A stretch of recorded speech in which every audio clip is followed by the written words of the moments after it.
What is going on, ladies and gentlemen? Happy Sunday. You are listening to the Get Right Radio Show with the baddest bitch on the block, Eric Devante.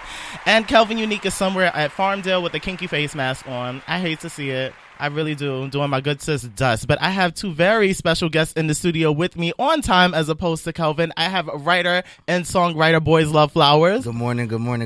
How are you? And I'm great, bitch. Everything. And I'm on time. You know, this is really hard for me. He was on time. Yeah, I'm really happy about myself. And then I have actor, creator, and advocate, Mr. Donnie Hugh. What's up, you guys?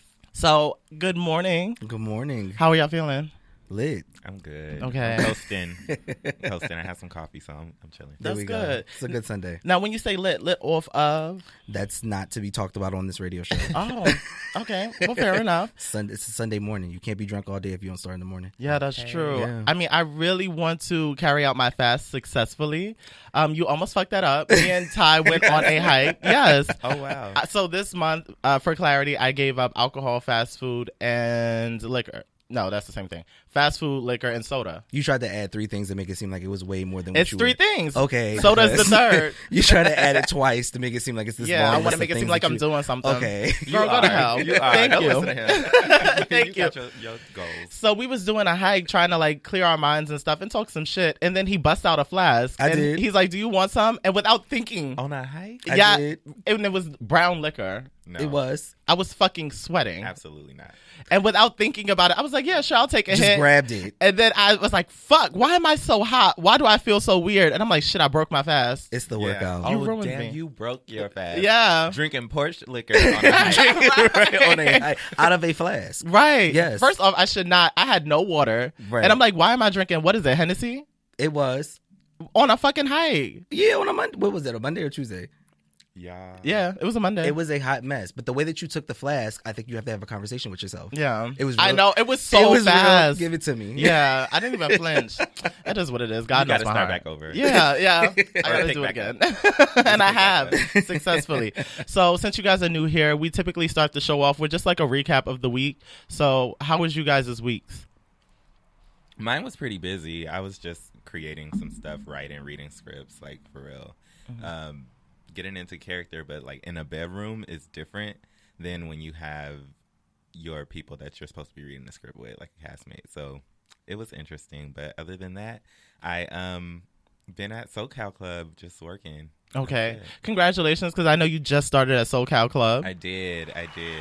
Major I know, vibes. and Eric was my first guest on Talking It Out live. So Yes, that was bitch. Come Tell me on. something good, Shaka Khan Black voice. boy magic. I love it. Let's go. But yeah, other than that, working out, working, and eating right. I ain't fasting or nothing, but it was good. Okay. Well, eating right is something I don't know very well. Mhm. But how has the whole quarantine affected you as a creative? I know that you said that there's a difference between doing it in your bedroom and doing it with your castmates. Yeah, so for the whole first, I want to say month and a half of this whole thing, I literally didn't do anything because I was freelance for so long before. Like my daily life was always being creative, going to coffee shops, reading, writing, just networking, all that. And then when it was time to slow down and I had to stay in the house, I had to process like not being able to go out because I'm literally a mobile person. So if I'm staying home, I'm like, all right, cool. Well, then I'm gonna just make big ass brunches and stay at home and sleep and nap. And then when it was time to get back in the groove and the grind, then it was like I was ready. Now, these big ass brunches, you cooking for yourself? Oh my God, yes. I don't cook for anybody else but myself, unless it's like a family thing and I'm doing like nachos or something. But I'll make waffles and like sauteed like spinach and eggs and chicken potatoes, like all that. It's huge, and it's like my first meal of the day. So I'll have coffee for breakfast, water, and then I'll work out, and then I'll have a big old brunch just to like get all my protein and stuff and carbs, and then I'll eat dinner like later on at night. And what time do you want me and Eric in the front of your... That's what I was saying. Right. So we gonna have a brunch, y'all. Yeah, let's have a brunch. I'm We here for love a good brunch. it. That Yes. sounds good. Okay, so Zavi, talk to me. How was your week? It was good. It was productive. Like Donnie, working, trying to get things done for my 9 to 5, and then also trying to make sure that I keep the balance of getting my creative stuff done, but not, imposing on that time to be, fully available for my clients. So it was productive. I'm learning how to manage time better during this process. And I think that that's something that kind of skipped over me when I was younger. Like, I needed to learn how to manage time so that either I wouldn't be exhausted or someone wouldn't be disappointed. So I'm learning that in the process of this. So it was a good week. It was productive. That's good. So musically, what do you think that what would you say this quarantine has done for you as an artist creatively? Oh my God. It's making me one of those lazy mumble rappers because like I'm literally just sitting there looking at outside, wanting to go have fun with outside, bust it wide open at somebody's party. Absolutely. And I'm literally like finding these mellow beats and I'm sounding like Amigo, which is nothing wrong with sounding like Amigo, but there are Amigos. So I don't need to be the gay Migo. Like I don't need to do that. You know what I mean? So it's hard to kind of create the variety. So right now I'm kind of like on this mellow tip of just like this trap, like, you know, like mellow whisper song type shit. Real drug abuse. Real like I'm gonna take your car, pop, pop, pop type shit. Yeah, all of that. Stuff that I don't do. I would love to hear it on Spotify. SoundCloud. Right, it's gonna be on the drive-by playlist. Yeah. Right. Absolutely. Well, I mean, there is an influx of rappers that kind of all sound the same at this point. I don't feel like you sound like that. However, I think that I have noticed that there is a lot of people that took on the Migos sound and tried to like execute it. And I'm like, that doesn't work like that. Well, you know what, to be honest with you, people do that because it's easy. Yeah. Like they know that you really just have to do like a whole bunch of ad libs and kind of just be so mellow on the track that people are just like, oh, that's a vibe. Well, what vibe is it? Because most people throw it out there, that's a vibe, and it's like, it's not. Like nobody's swaying to this. That's a skill though, because I feel like if I got behind the mic and tried to ad lib like that, I'll forget what I was supposed to say. Like, you know how they repeat? It's like repetition, and then they come in like, at what point do I come in with that energy? Right? Yeah, no, that's true.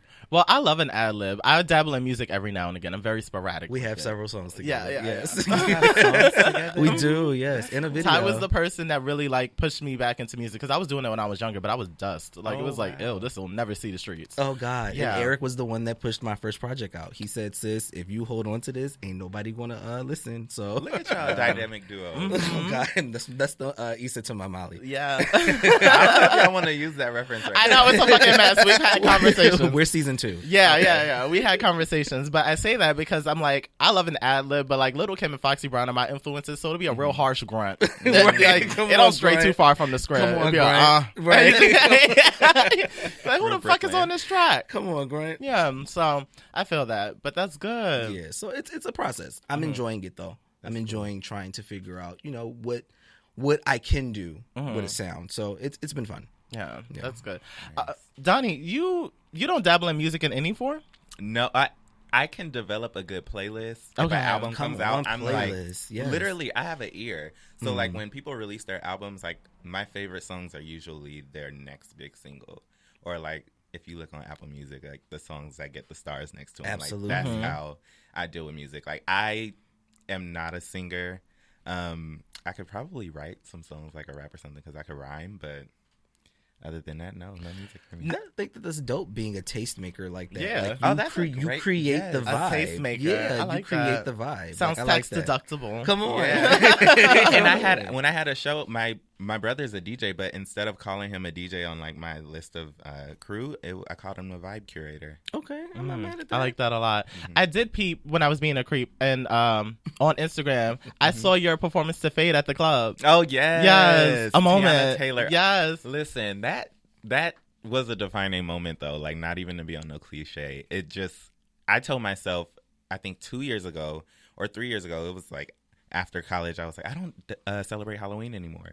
And I always told myself if I was going to do something for Halloween, I would be Tiana Taylor because her body style is just like mine. Her body type is just like mine. And then her movement I can get with.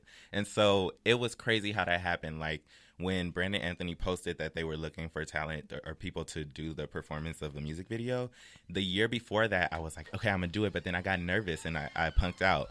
And it was like 10 minutes before I saw the email that he was recruiting people to perform. I thought to myself, like, this Halloween, I'm going to be Tiana Taylor. And if the opportunity comes, I have to do it. And it was perfect that it was recreate a music video. And I was like, Fade is the exact thing that I visualized. And when I did it, it was for a competition. So I really went hard. Didn't win. That's the politics of, like, you know. It fucked it up, though. I was going to say, it sounded like he fucked it up. Came to fucking eat. I'm not mad at it. I need to see this.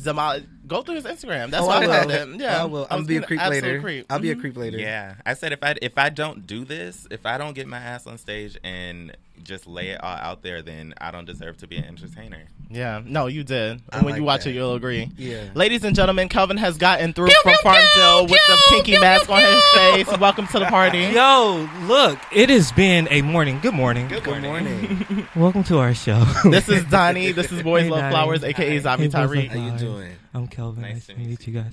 So what happened? Bitch. Okay, talk to me. Well, I'm out of breath, and I didn't even run or nothing. I just walked normal pace. I'm asthmatic. This happens when I put on Converse. This is inappropriate. So inappropriate. No, I got off to a great start. I was playing, if you haven't heard Kiera, self-titled by Kiera Sheard, make sure you listen to it. Oh, the gospel singer. Okay. Yeah, try to get my spirit right this morning. Right. In the midst of getting my spirit right this morning, that's like, oh, shit, we have a podcast. So I had to hurry up and get dressed and put some clothes on. I didn't like what I had on, so I took that off and put something else on. And I don't know how I came to this. We're all-purpose outfit right now. I'm not mad Then at I it. left the house, and I was like, okay, keys, wallet, phone. I'm good. Let's go. I get halfway to the train station. I'm like, fuck, I don't have a mask. So now I stopped, which is probably why I'm late. But it's okay. Like, Yeah. the fact that you Because let the Lord guide you thus He far. did, but I had to stop and debate. Do I go back or do I get another mask? You can never have too many masks in this time. Exactly. So I got another mask. It's skulls with flowers in the top. I thought it was edgy yet pretty. It's So giving real Ed Hardy. I said It this is is. different. But the thing is, it covers your whole face. And those that have not seen me in person, I wear glasses. So that's kind of problematic. Low-key looks like it could be a jockstrap. I think it was in a former life. You see the bulge in the God. front? I see the bulge in the front. I see it. That's not a I see face it. Did you get that like off the corner by I one of those did. coronavirus? You know what? It might have been a jockstrap. It did. And now I'm concerned about it. I think it's cute. I think it's cute too, but Yeah. it covers my whole fucking face. How But much I'm did you here. pay for that? $5. It was Oh. $5. A $5 holler. $5. Let me out. Let me at you. Listen, it's Why safe for are the girls charging $5 for masks? I think they all came together and said, let's set a price. Okay. Because I wondered that too. Like, who was the first to like $5? Yeah. And who's going to be the first to up it to $7? Do we know if there are $7 masks? They better not be. It may be something like Is it Beverly like Hills. double insulation for you, or is It has the padding on the inside. Oh, know that's what? fancy. I don't know. I would have said fuck the mask. But I'm one of those people, like, I'm in this very weird space right now where I'm revolting. Like, I don't trust the government. And this, Yeah. if they're listening to this, bitch, God bless. But, They like, come and get you. I Right. really don't. Okay, so I may as well just go into how my week has been. I have been in a mild form of depression just no. because, Give me a hug.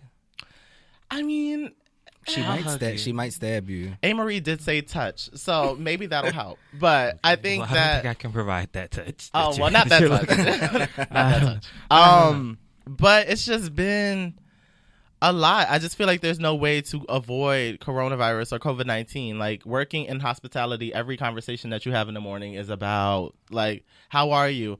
Doing the best I can. Or did you hear how many people died from this? And then the monitors all broadcast everything about COVID-19. I'm like, it's too much. Yeah. Everywhere I go, there's like footprints on the ground talking about stay 6 feet apart. Thank you for social distancing. I'm like, you bitches are draining me holistically. It's so much. And I think that, like, me being the social butterfly I am, I've had to like roll back up in the cocoon. Like, I can't go nowhere. I can't talk to nobody. Like, my host and shit is like cooked for the time being. So I think all of that that culmination really wore me out. And then I can't get no dick. on top of everything On else. top of everything else. The All last of thing it. is you can't even get none. Right. On It's just top of like, all of it. Jesus. I'm exhausted with it. And mentally, I just had to like accept that I'm exhausted with it. Yeah. Yeah, you know, we talked about, was it on this show? We talked about the stages of grief. Yes. Yeah, so I think now you're at, what is it, the fed upness? I think I made that up. Yeah, you did. That's I think definitely that, not I on there. definitely think that's I was a like, I don't clinical. think that That's a that's one of clinical them. term. The fed upness of it all. Okay. I think that's where you have reached, and it's okay. We are here to support you in your fed upness. Yeah. Because I think I'm fed up too. Are you? I think I am. You're such a chipper fellow. I am a chipper fella. I go out with a smile. I smile behind these thick ass masks. And at this point, I'm tired of it. I'm tired of wearing masks. I am tired of not being able to go to places I want to go. and like I'm tired of not seeing people. Mm-hmm. I never thought I would miss sitting in a restaurant and being annoyed by somebody behind me. Mm-hmm. That's real shit. Like the kid, I want to tell a kid, sit your ass down. Like I want to do that. I miss those things. That is true. See, what's crazy is like when this happened, a lot of people started to get like, oh my God, I miss this, and like everything they took for granted. I'm just so grateful I didn't take that type of stuff for granted. Like people, I don't really get annoyed. So like people sitting around, I'm just like, whatever. People walking by me. But this whole pandemic has made people really appreciate the little things. I love how you said that you don't get annoyed. You've ever been to Trader Joe's? Trader Joe's is my favorite grocery Trader store. Joe's is annoying as fuck. Why? Everybody's always so close. That's the one part that I don't miss. But they're also always so nice. Like when they reach over you and like, are they like sprinkling their niceness on you or something like that? What are we doing? This is a culture that I don't I'm know, not used but to. I move fast. Do you really? Yeah, I walk fast. Like when I'm trying to get I walk something, slow in Trader Joe's because most of the stuff I don't know what it is. Like, You got to read the label. you got to read the Yeah. label. And that's What's too in much. It. Just Yeah. give me a clear bottle so I can see what's in it. Absolutely. Yeah. Yes. It's all independent, like vendors and stuff. So yeah. Yeah. The fact that y'all shop at Trader Joe's shows y'all have a budget. Because you can catch me at Ralph's. Catch me at Ralph's is Ralph's. more Catch me at a expensive. Superior. The bargain market. Well, is Ralph's more expensive? Yes. It is? Yeah. Trader Joe's is inexpensive. With my Ralph's card, it should be knocking down. No, that Ross card is loved though. Yeah, it 'cause is. We be getting discounts on stuff that I didn't even think. Like, why water got a discount? Right. But why even have that? Why do you even have a Ralph's card? It's not like anybody pays for it. You just That's put your very phone true. number in it. That's Yeah, true. very Maybe true. you know what? They probably document like how often people frequent the stores because they're taking people's like personal numbers. That's the way that they That get is in. true. Because if you sign up for it at the register, they take your number and Yeah. stuff like that. But if Yeah. you like send it in, I guess they still take your number and kind of log it into the system. So are they monitoring how many people want a discount, or are you like monitoring in how the many neighborhood. people? Yeah. Well, they don't send nothing in the mail for me. I get those little coupons on the thing, but I need an email. Give me a promo code or something tracking me. I don't think they got Right. there yet. I think it's all paper mail. And I literally just gave somebody my number so they could get a discount. They saved $6 off of $12. Look at you. Give him a round of applause. Yeah, amen. It's humanitarian work. during You this are pandemic. God's child for real.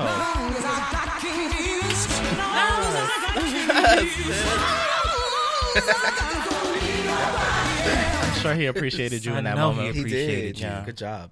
Because he's moving. God gonna bless you. He moves mountains. I don't know. Like now when I go to Ralph's, I just ask them to give me the Ralph's card. Because they have them on the register. And I'm not carrying that shit. Because, you know, I feel like women have the luxury of carrying purses. And I feel like fanny packs don't go with everything. So my pocket's going to have a bulge. And that's not going to work. Yeah. My high-waisted shorts, like, then I look disproportionate. And the bitches is like, is she padded? Like, it's just She padded. It's a good tuck. Yeah, right. Exactly. So I just be like, no, can I use your card? And they be fed up. But I'm like, bitch, I don't like my job All the either, time. so- Or ask the yeah. person behind me. Yeah. No. Do you ask the person Oh, behind you? yes. Or the person in front of me, whoever is closer.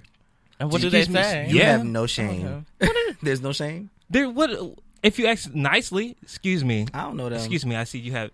Do you have your Ralph's card? I don't know them. See, y'all, all you need to do now, you don't even need that card. Just download the app, create your own, get your number in it. Nah, That's I ain't got true. that much storage on my phone to check. That sounds like Right. an easier way to do it. I've been using my ex's phone number, so Oh. we all going shopping. That's Wow. but he's saving on gas. I'm about to say, yeah, you're helping him out. Yeah. That's very true. Look at that. Now that's the easy way for Full him to hit you circle. back up. Yeah. So, are you using my Ralph's card? Nah, you blocked. Oh, okay. Look, thank you for the gas. I heard you. I, Hey, would never even know. I had a joke, but it went away. I don't know. It went away. It's okay. It's been a really weird Sunday morning thus far, but nice outside. I think I'm gonna cut up today.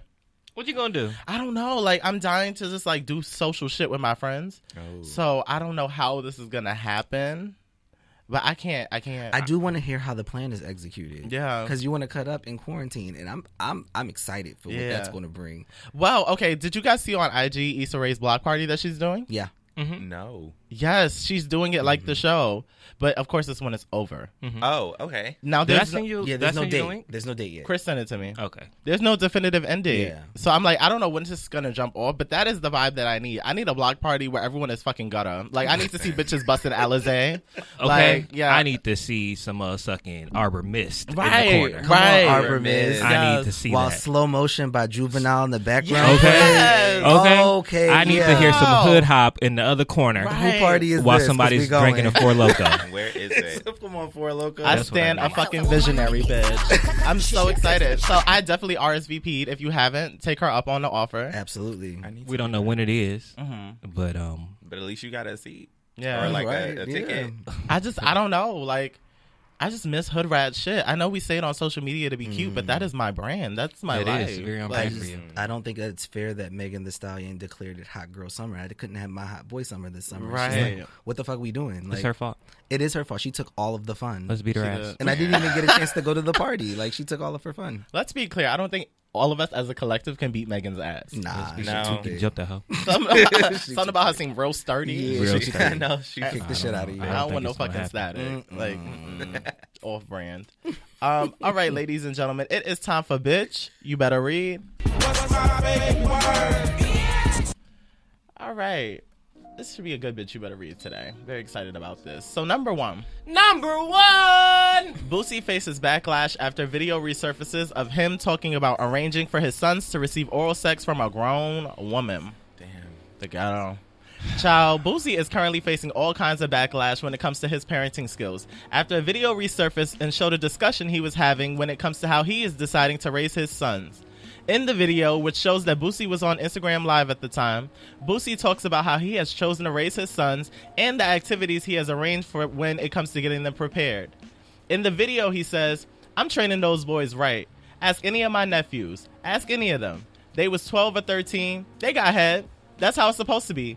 Hell yeah, I got my fucking son dick sucked." Wow, that felt gutter coming off my tongue. That just made my eye twitch. Yeah, A right? little bit. It was like, ew. Oh my god. Okay. In a longer version of the clip, he continues to claim that a grown woman performed the act. While responding to the comments during the live, he said, "Yes, a grown woman. Grown. Super grown." Boosie continued to explain that this was his way of getting his sons prepared. He said that the super grown woman that performed the sexual act not only checked his sons out, but also his nephews and himself as well. People have since been calling Boosie out and expressing how disturbed they are by what he has admitted to. Producer Kirk Moore said, "No grown man who openly admits to allowing his sons and nephews to have sex with grown women should be allowed around children. All this rite of passage talk is bullshit, and Boosie is ruining the lives of black children. Bottom line, he should not be near a child." And I say, "A fucking men, bitch." If I had a sound effect, it would be Shackles by Mary Mary. Because first off, I'm disgusted by Boosie Badass. Yes. Little Boosie, whatever y'all want to call him. Yeah. I feel like what bothers me not only by Boosie, but the masses, is that everyone let his career resurface after the bashing of Zaya Wade. Mm-hmm. Like, it took for him to speak out on Dwayne Wade being a bad father because he accepted that his daughter is transitioning. Mm-hmm. Not even transitioning, but acknowledging her future transition. Mm-hmm. And then everyone was like, "Oh yeah, let's start paying attention to Boosie. Now it's, let me put your pussy lips on live. I'll give you $1,000 and shit." Because he's not dropping any new music. We only pay attention to him from that point of reference. Mm-hmm. And ever since then, it's been downhill. So not only have I side-eyed him, but most of the culture that supports him. Right.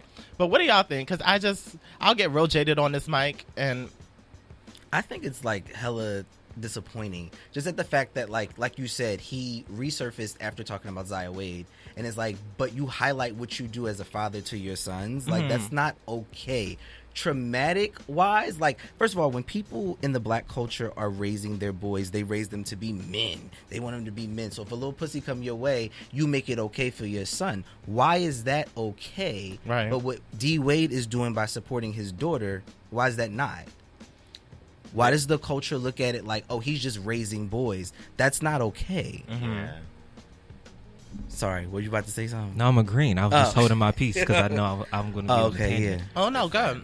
So Donnie, I was letting the guests talk first. I'm listening to you talk about this, and I seen it when Zaya was going through that whole situation, and Boosie has something to say. Mm-hmm. He exposed his true colors as a horrible parent. Like, the amount of sexual abuse you're exposing your children to. Like, first of all, you sat your child down and allowed them to be molested by a grown woman, putting them at risk for who knows what. And then she went and put her mouth. That's assuming that they were all in the same room at the same time. But, you know, that it's just ridiculous, the amount of, like, he just put his child in danger sexually and health-wise. And is bragging about it. And like, it's cool. Like, what if his kid is like, I don't want anybody to know that? Did the kid agree? Or was it like, do you think that being molested is some type of rite of passage? Right. Sorry. No, I'm agreeing. Really good. Yeah, I'm like, that's crazy to me. I'm agreeing. Thank you. I've sat with this for a week because I was going to go on a rant about it, but I'm not a ranter, so I said no. But just one point that I just want to get out there because this is what's perplexing to me. When Zaya said that she wanted to transition into becoming a girl, right? He had so much to say about sexuality and about knowing and understanding who they were at such a young age. Right. But then the same person who has a problem with someone accepting the sexuality is forcing sexuality on their own child. Right. Who's to say that the boy wanted head from a girl in the first place? Exactly. You're forcing sexuality on someone who is still a minor who shouldn't even be thinking about sex that much. Right. Why are you doing this? And then to brag about it, you need to be in jail with the molester. Absolutely. Because at this point, that's child molestation because nobody's legal in that room. They're 13 and 14. Do you not hear what you're saying? And then you turn around and she gave you top and then your other homies top? What the fuck is going on? What is going on in this room? So, Boosie, I don't understand what the rhetoric is. I don't understand why you're trying to do this. I don't understand if this is supposed to make your...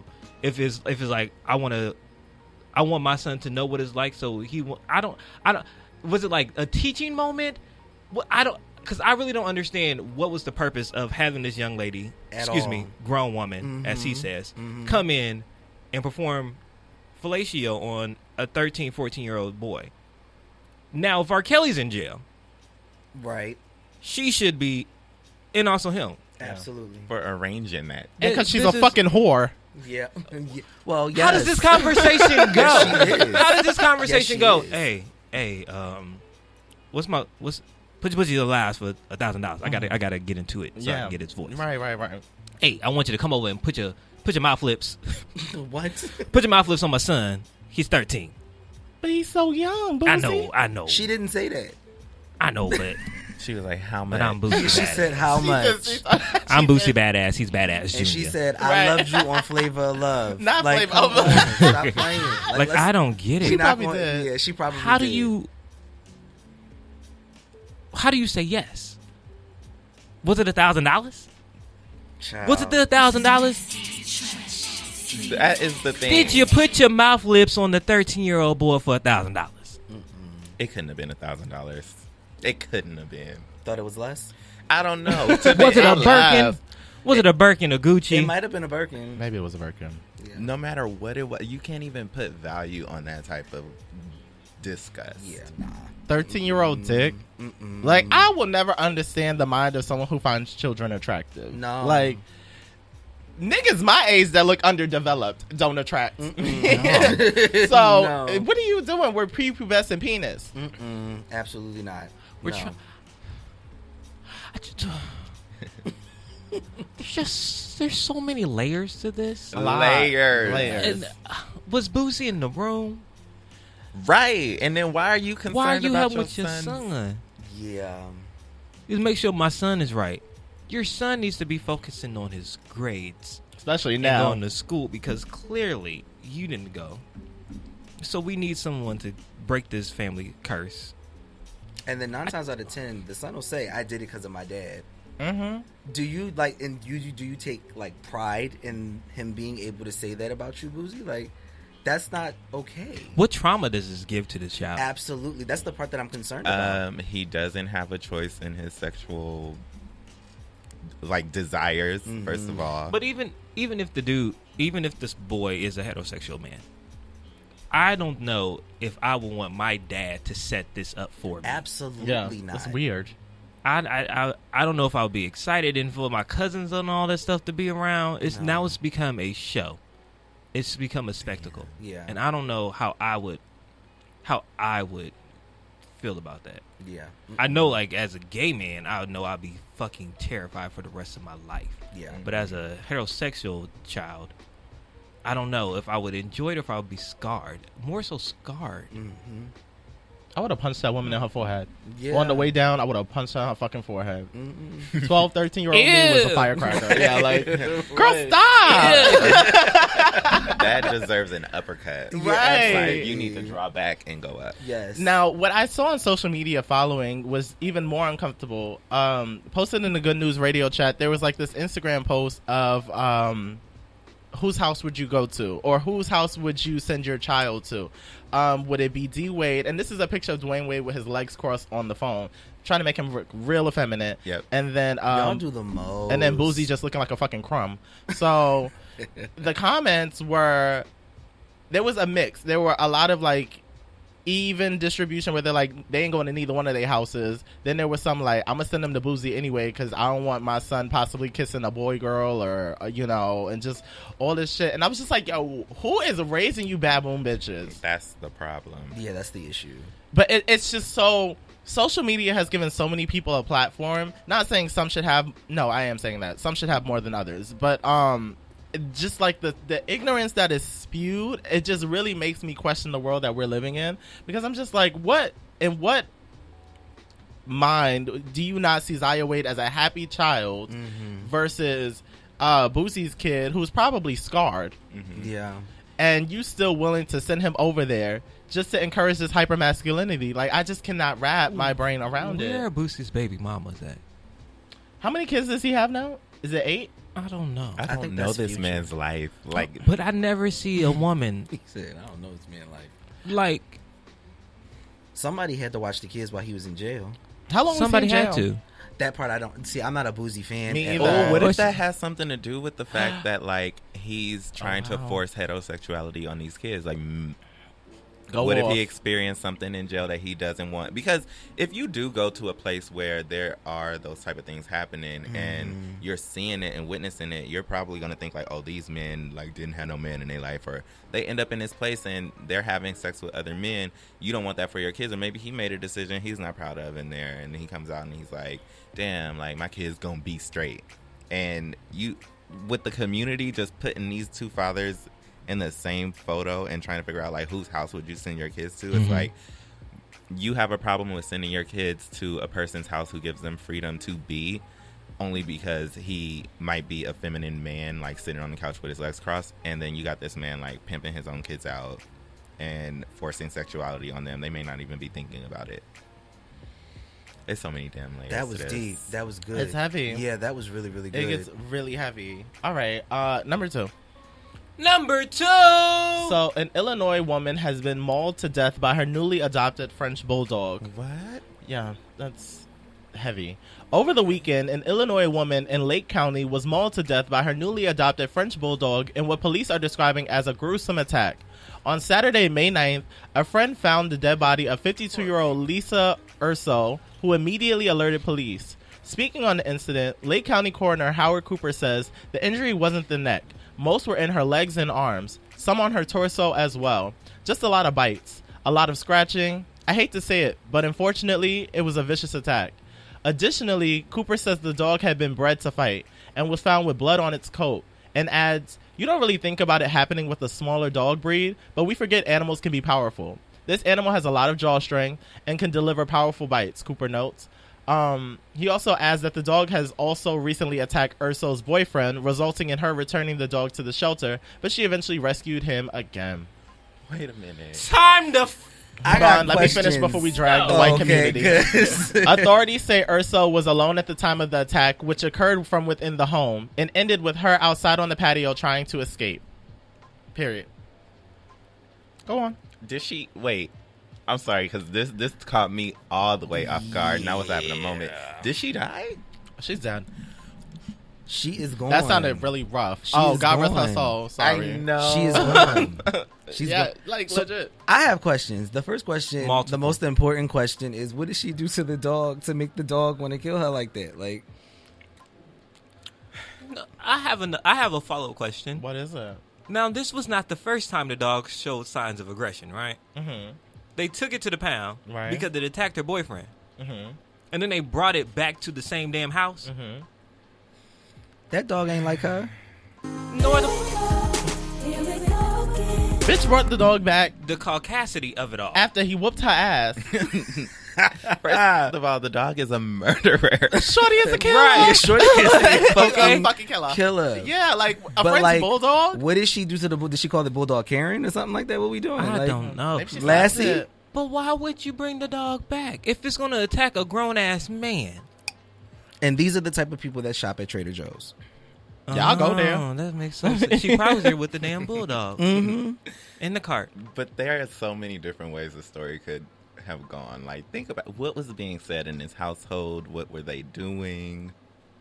The dog probably has some. The dog. The Did dog it is say the dog trained. was bred to fight? The dog is trained. So it was an adopted dog from another home. Yeah. So the dog came from Mike Vick's. That yes. Yes. And when they adopted what was being said in this dog, house? When Mike Vick had the dog, allegedly Lil Boosie came over and said, "Put your pussy lips on live, and I'll give you $1,000." put your bitch's lips on live for $1,000. Right. Allegedly. Allegedly. Wow, And the this dog is didn't like crazy. that. The dog did not like it. Attacked because he said, "What are pussy lips?" So he had to find out. He was literally just trying to figure out what pussy lips were, and she got in the way. Because he thought it was a cat. Are we sure that this dog is not a Pokemon? It is a Bulbasaur. Okay, it sound like Stitch. What are we doing? Confusion. As hell. Did they put the dog down? What was her Like name? that's I don't know what's going on with the, well, they left it at the fact that the woman's dead. What's her name? What was this? What, Lisa Urso? Okay. I just want to make sure she was No. straight haired. I mean, Lisa could Yeah, be a she black was. woman. I know a Not black Lisa. Urso. too. Not Urso. Okay, yeah, Yeah. I don't know her.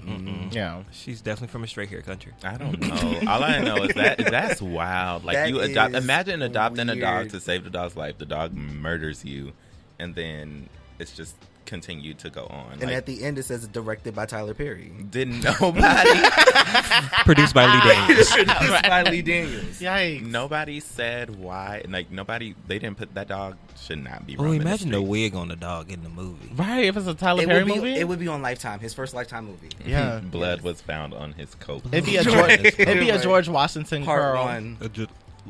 Yeah, with the Little swoop. Shirley Temple. Yeah. I'm seeing Poor that. dog. If I wrote it, the dog would have been. If this was a story like to be written, the dog would have been. This sounds horrible, but like reincarnated and witnessed some shit that wasn't right, i.e., racism. There's some justice in there. Yeah, Okay, so the dog is on his Malcolm X shit. possibly. Absolutely. Like, are you Martin or are you Malcolm? Malcolm. Yeah. Choose a side. Pick a side. We, But need- although- we should get some free Rex t-shirts. We should get some free Rex Free Rex, he t-shirts. ain't do that. Right. Free my bitch Rex. Yeah. Period. And on the back, we can put a quote, "Chew these bitches out." Chew these bitches out. Yeah. Yeah. I like I it. think That's it, deep I think though. that's If she really really good. did die, you guys. Like, Please did find die. all Yeah. this merch on thegetright.com yeah. slash Right before shop. our cancellation. Slash Right shop. before our You can lawsuit. Make sure This you get is all this terrible. stuff. Yeah. Yeah, this is terrible. It is. We do this. I mean, the world is so heavy. Sometimes you got to poke fun at it. But dude, Yeah. seriously, God rest her soul. Yeah. I don't understand the decisions made that led up to this unfortunate circumstance. However, that does not negate the fact that this woman has passed on. So, with that being said, number 3. Number 3. A Los Angeles non-for-profit wants in on They went in on Tekashi 6'9", $20,000. 20. I ain't got my glasses. No, it's okay. I ain't got my glasses on. A Los Angeles nonprofit basically rejected Tekashi's $200,000 donation. Which, yeah, that's a choice. Following his return home and success from his comeback single Gooba, Tekashi 6ix9ine was gearing up to make a $200,000 donation to No Kid Hungry, who turned around and rejected his offer. Now, a Los Angeles nonprofit wants in on the rejected donation. Executive Director of Cool King for Kids, Keith Johnson, says if the rapper is looking to do a good deed, let him do it. He says, if there's an individual that wants to help address hunger in Los Angeles, we welcome it. How that person decides to live their life is for them to decide. Johnson, who holds barbecue fundraisers with his nonprofit and travels across LA weekly, serving more than 1,800 meals to children and parents, says he doesn't necessarily care for the personal lives of donors. At the end of the day, they're there to support a cause. On the flip side, he does agree that every organization has the right to decide on whom they wish to accept funds from. When he first pledged the $2,000K, Tekashi wrote on Instagram, "During this pandemic, I understand we have nurses and frontline heroes who risk their life daily to save others. But never forget the children and families who depend on our public schools for daily meals and nutrition to keep our future leaders growing to their best potential. To every influencer out there, remember, if you are blessed, God gave you those blessings not just for you, but also to help others." When the organization declined, they wrote, "We are grateful for Mr. Hernandez's generous offer to donate to No Kid Hungry, but we have informed his representatives that we have declined his donation. As a child-focused campaign, it is our policy to decline funding from donors whose activities do not align with our mission and values. Period, Pooh. I agree. Do you? I do. Okay. I think that specific nonprofit was like, if this doesn't fall in line with what we believe in, since we work with children and he technically is a child, you know, he caters to that demographic.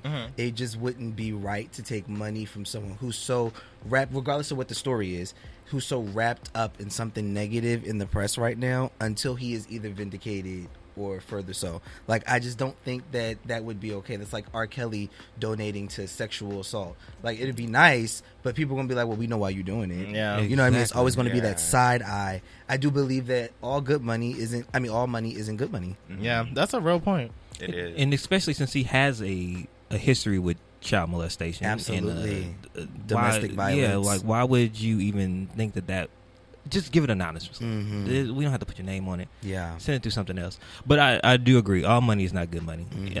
Although it would have helped feed a lot of kids. A lot of kids. I don't think that that's not good on the organization to accept money knowing that he has a history. And yeah.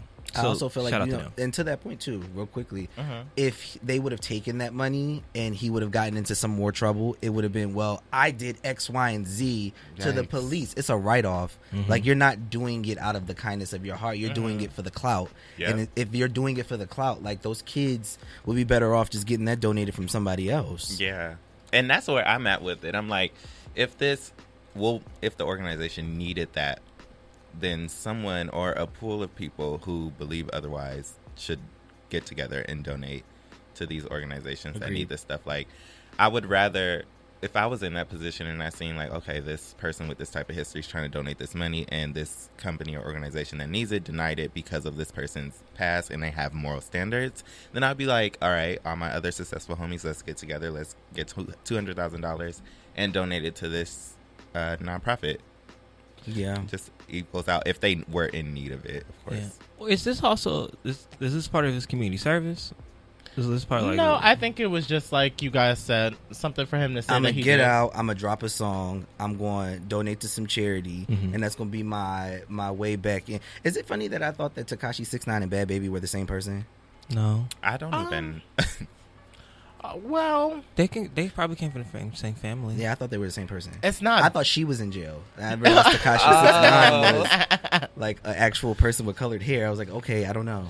I mean, they're neither one of them are anything to pay attention to. Okay. But I just have to know that because I should know that they're different people. I feel like I should know that they're different people too, but they're the same person to me. It's okay. They both rap.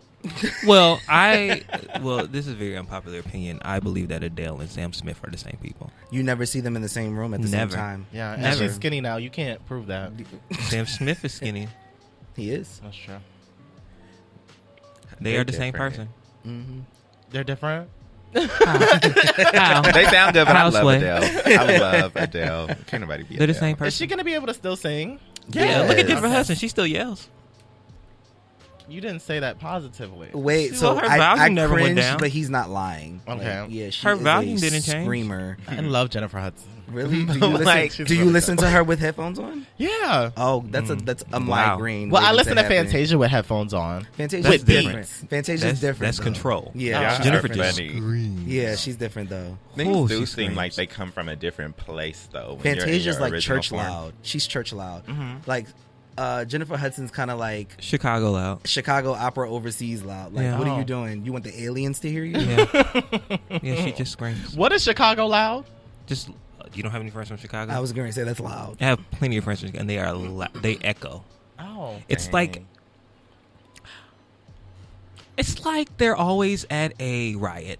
Yeah. Or they're always marching for something. You know how you have like a megaphone and it's just like they have a natural built one in their voice box. It echoes. And That I don't could know. be- I don't know if it's because like they're used to like he has a gun, or if they're just like they're shooting, run. I don't know. I don't know. No. I don't Play some know. like loud music, right? Like, don't they Oh, celebrate no. at like? No, clubs and they probably have to yell that over the music. Oh, we're at a house party. He has a gun. Gun. They have this like.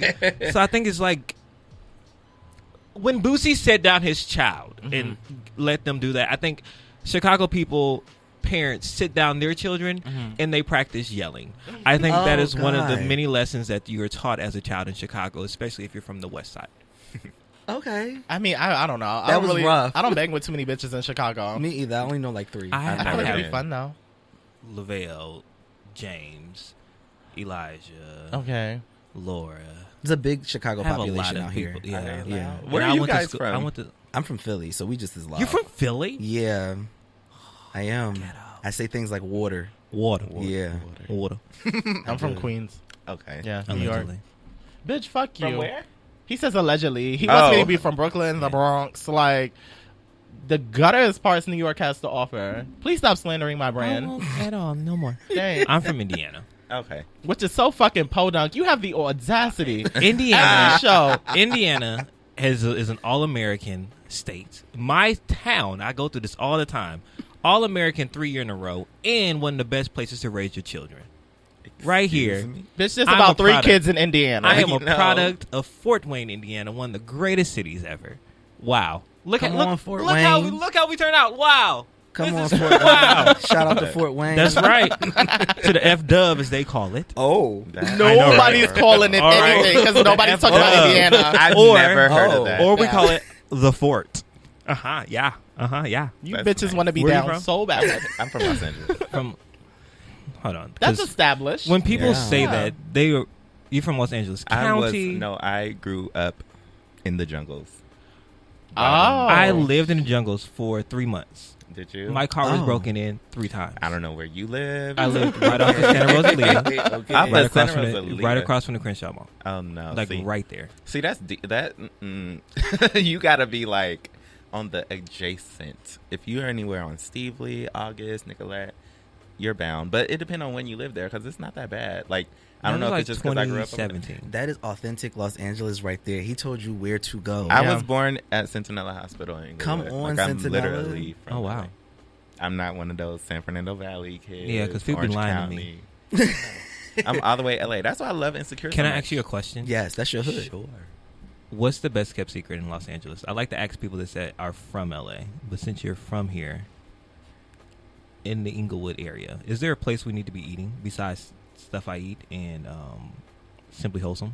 Because I'm vegetarian. Have you I been like to that this? stuff. Well, I wanted to shout out the Serving Spoon, but just don't get like the chicken drumettes or anything. Cause Well, I'm vegetarian, so I won't get that. Oh, What's wrong with the chicken drumettes? They're not all the way sometimes they're done? not all the way cooked. What the fuck? No, I think it's because Oh, wow. I think it's because the chicken is like mutated now, and it's just huge, and they. Be But trying to everything hurry up. else on the menu is popping. Yeah, but you can't do Yeah. that with chicken. Like with steak is one thing. It's like, okay, maybe medium rare. Chicken? Oh, okay, salmonella. That's not how that's supposed to be. chicken sushi. It just be Yeah. maybe it be cooked, but it's just like that. You know, when you get a Mushy? big ass drumette, it's like chewy. Yeah. Yeah, Yeah. that's what it's like. But other than that, don't mind that. The Serving Spoon is good. They have good waffles. We won't be getting an endorsement. Yeah, let's He check made it out a the positive. serving spoon. Yes. Right. Just don't No, order go the to the drumettes. Serving Spoon. I'm telling you, it's good. I'm just have to.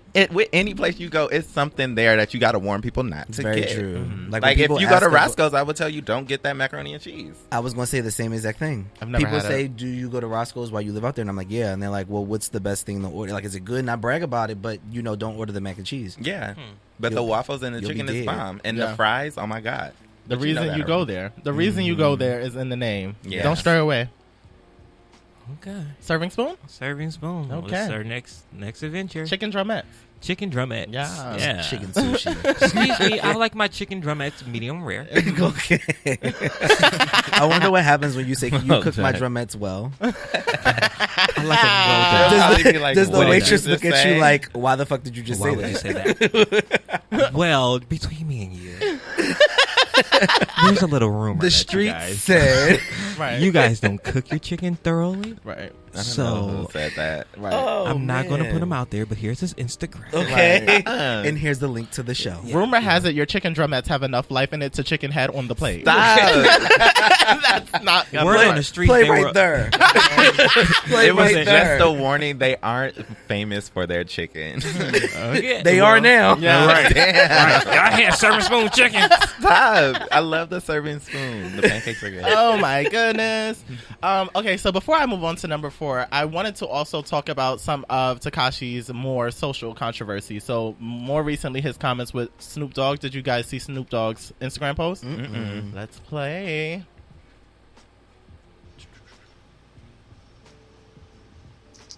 Last time you said something, I ain't had time. But today, Oh shoot, my bad, Snoop. Yeah. Cut him right off. Yeah. Because it was just getting good. I know. It was just gonna get Because he has that You have gangbanger to- tone to you his have to do voice. that. You So have to do yeah. He OG. Okay. Like triple OG. last time you said something, I ain't had time. But today, I got time. You better get the fuck off my line, nigga. Rat boy. You really better leave me alone. I ain't the one. No way. No way. Go on and do your shit and get out my way, bitch. Yep.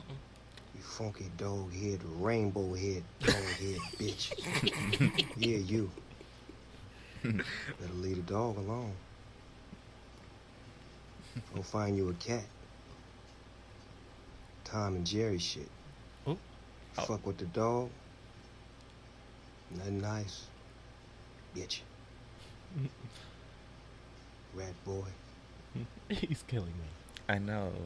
this slow. The way he's tilt to saying the bitch is ceiling. like giving me creep. Oh yeah, my yeah. God. Same. It was the slow tilt to the Reminds me ceiling of that like killed Chris me. Crocker. Y'all remember Chris Crocker when he used to be like, bitch, please? Yeah. He was giving me that. Damn, I think Snoop. Snoop's gonna kill Tekashi. No, Oh, don't God. say I that. don't see that for Snoop. I don't see him. Didn't I Snoop don't- kill somebody? Yeah, he No, got away with I it. don't know. He got away with it. He was Everybody found from not LA guilty. be like, I don't know. I don't know. Yeah, Shot him. Tekashi, nah, sis. we This can't is be bad. doing that. Now you got the Crips and the Bloods after you. I'm Right. really trying to understand what it is that he's like. What's his marketing strategy fresh out of prison? I Troll. see that he wants to troll and like really do the whole snitch thing. You saw the digital video. thing Yeah. with the Yeah. mouse face. Like, I get it, but at the same time, it's just And he follows NYPD on Instagram. which is weird. That was probably a part of his release agreement. You think so? Yeah, It's part I of him mean, trolling. maybe. Yeah, I feel like it's part of him trolling. Like I work with them. Yeah. But like, who puts themselves in this position That's my question. to really be like, I don't really appreciate my life?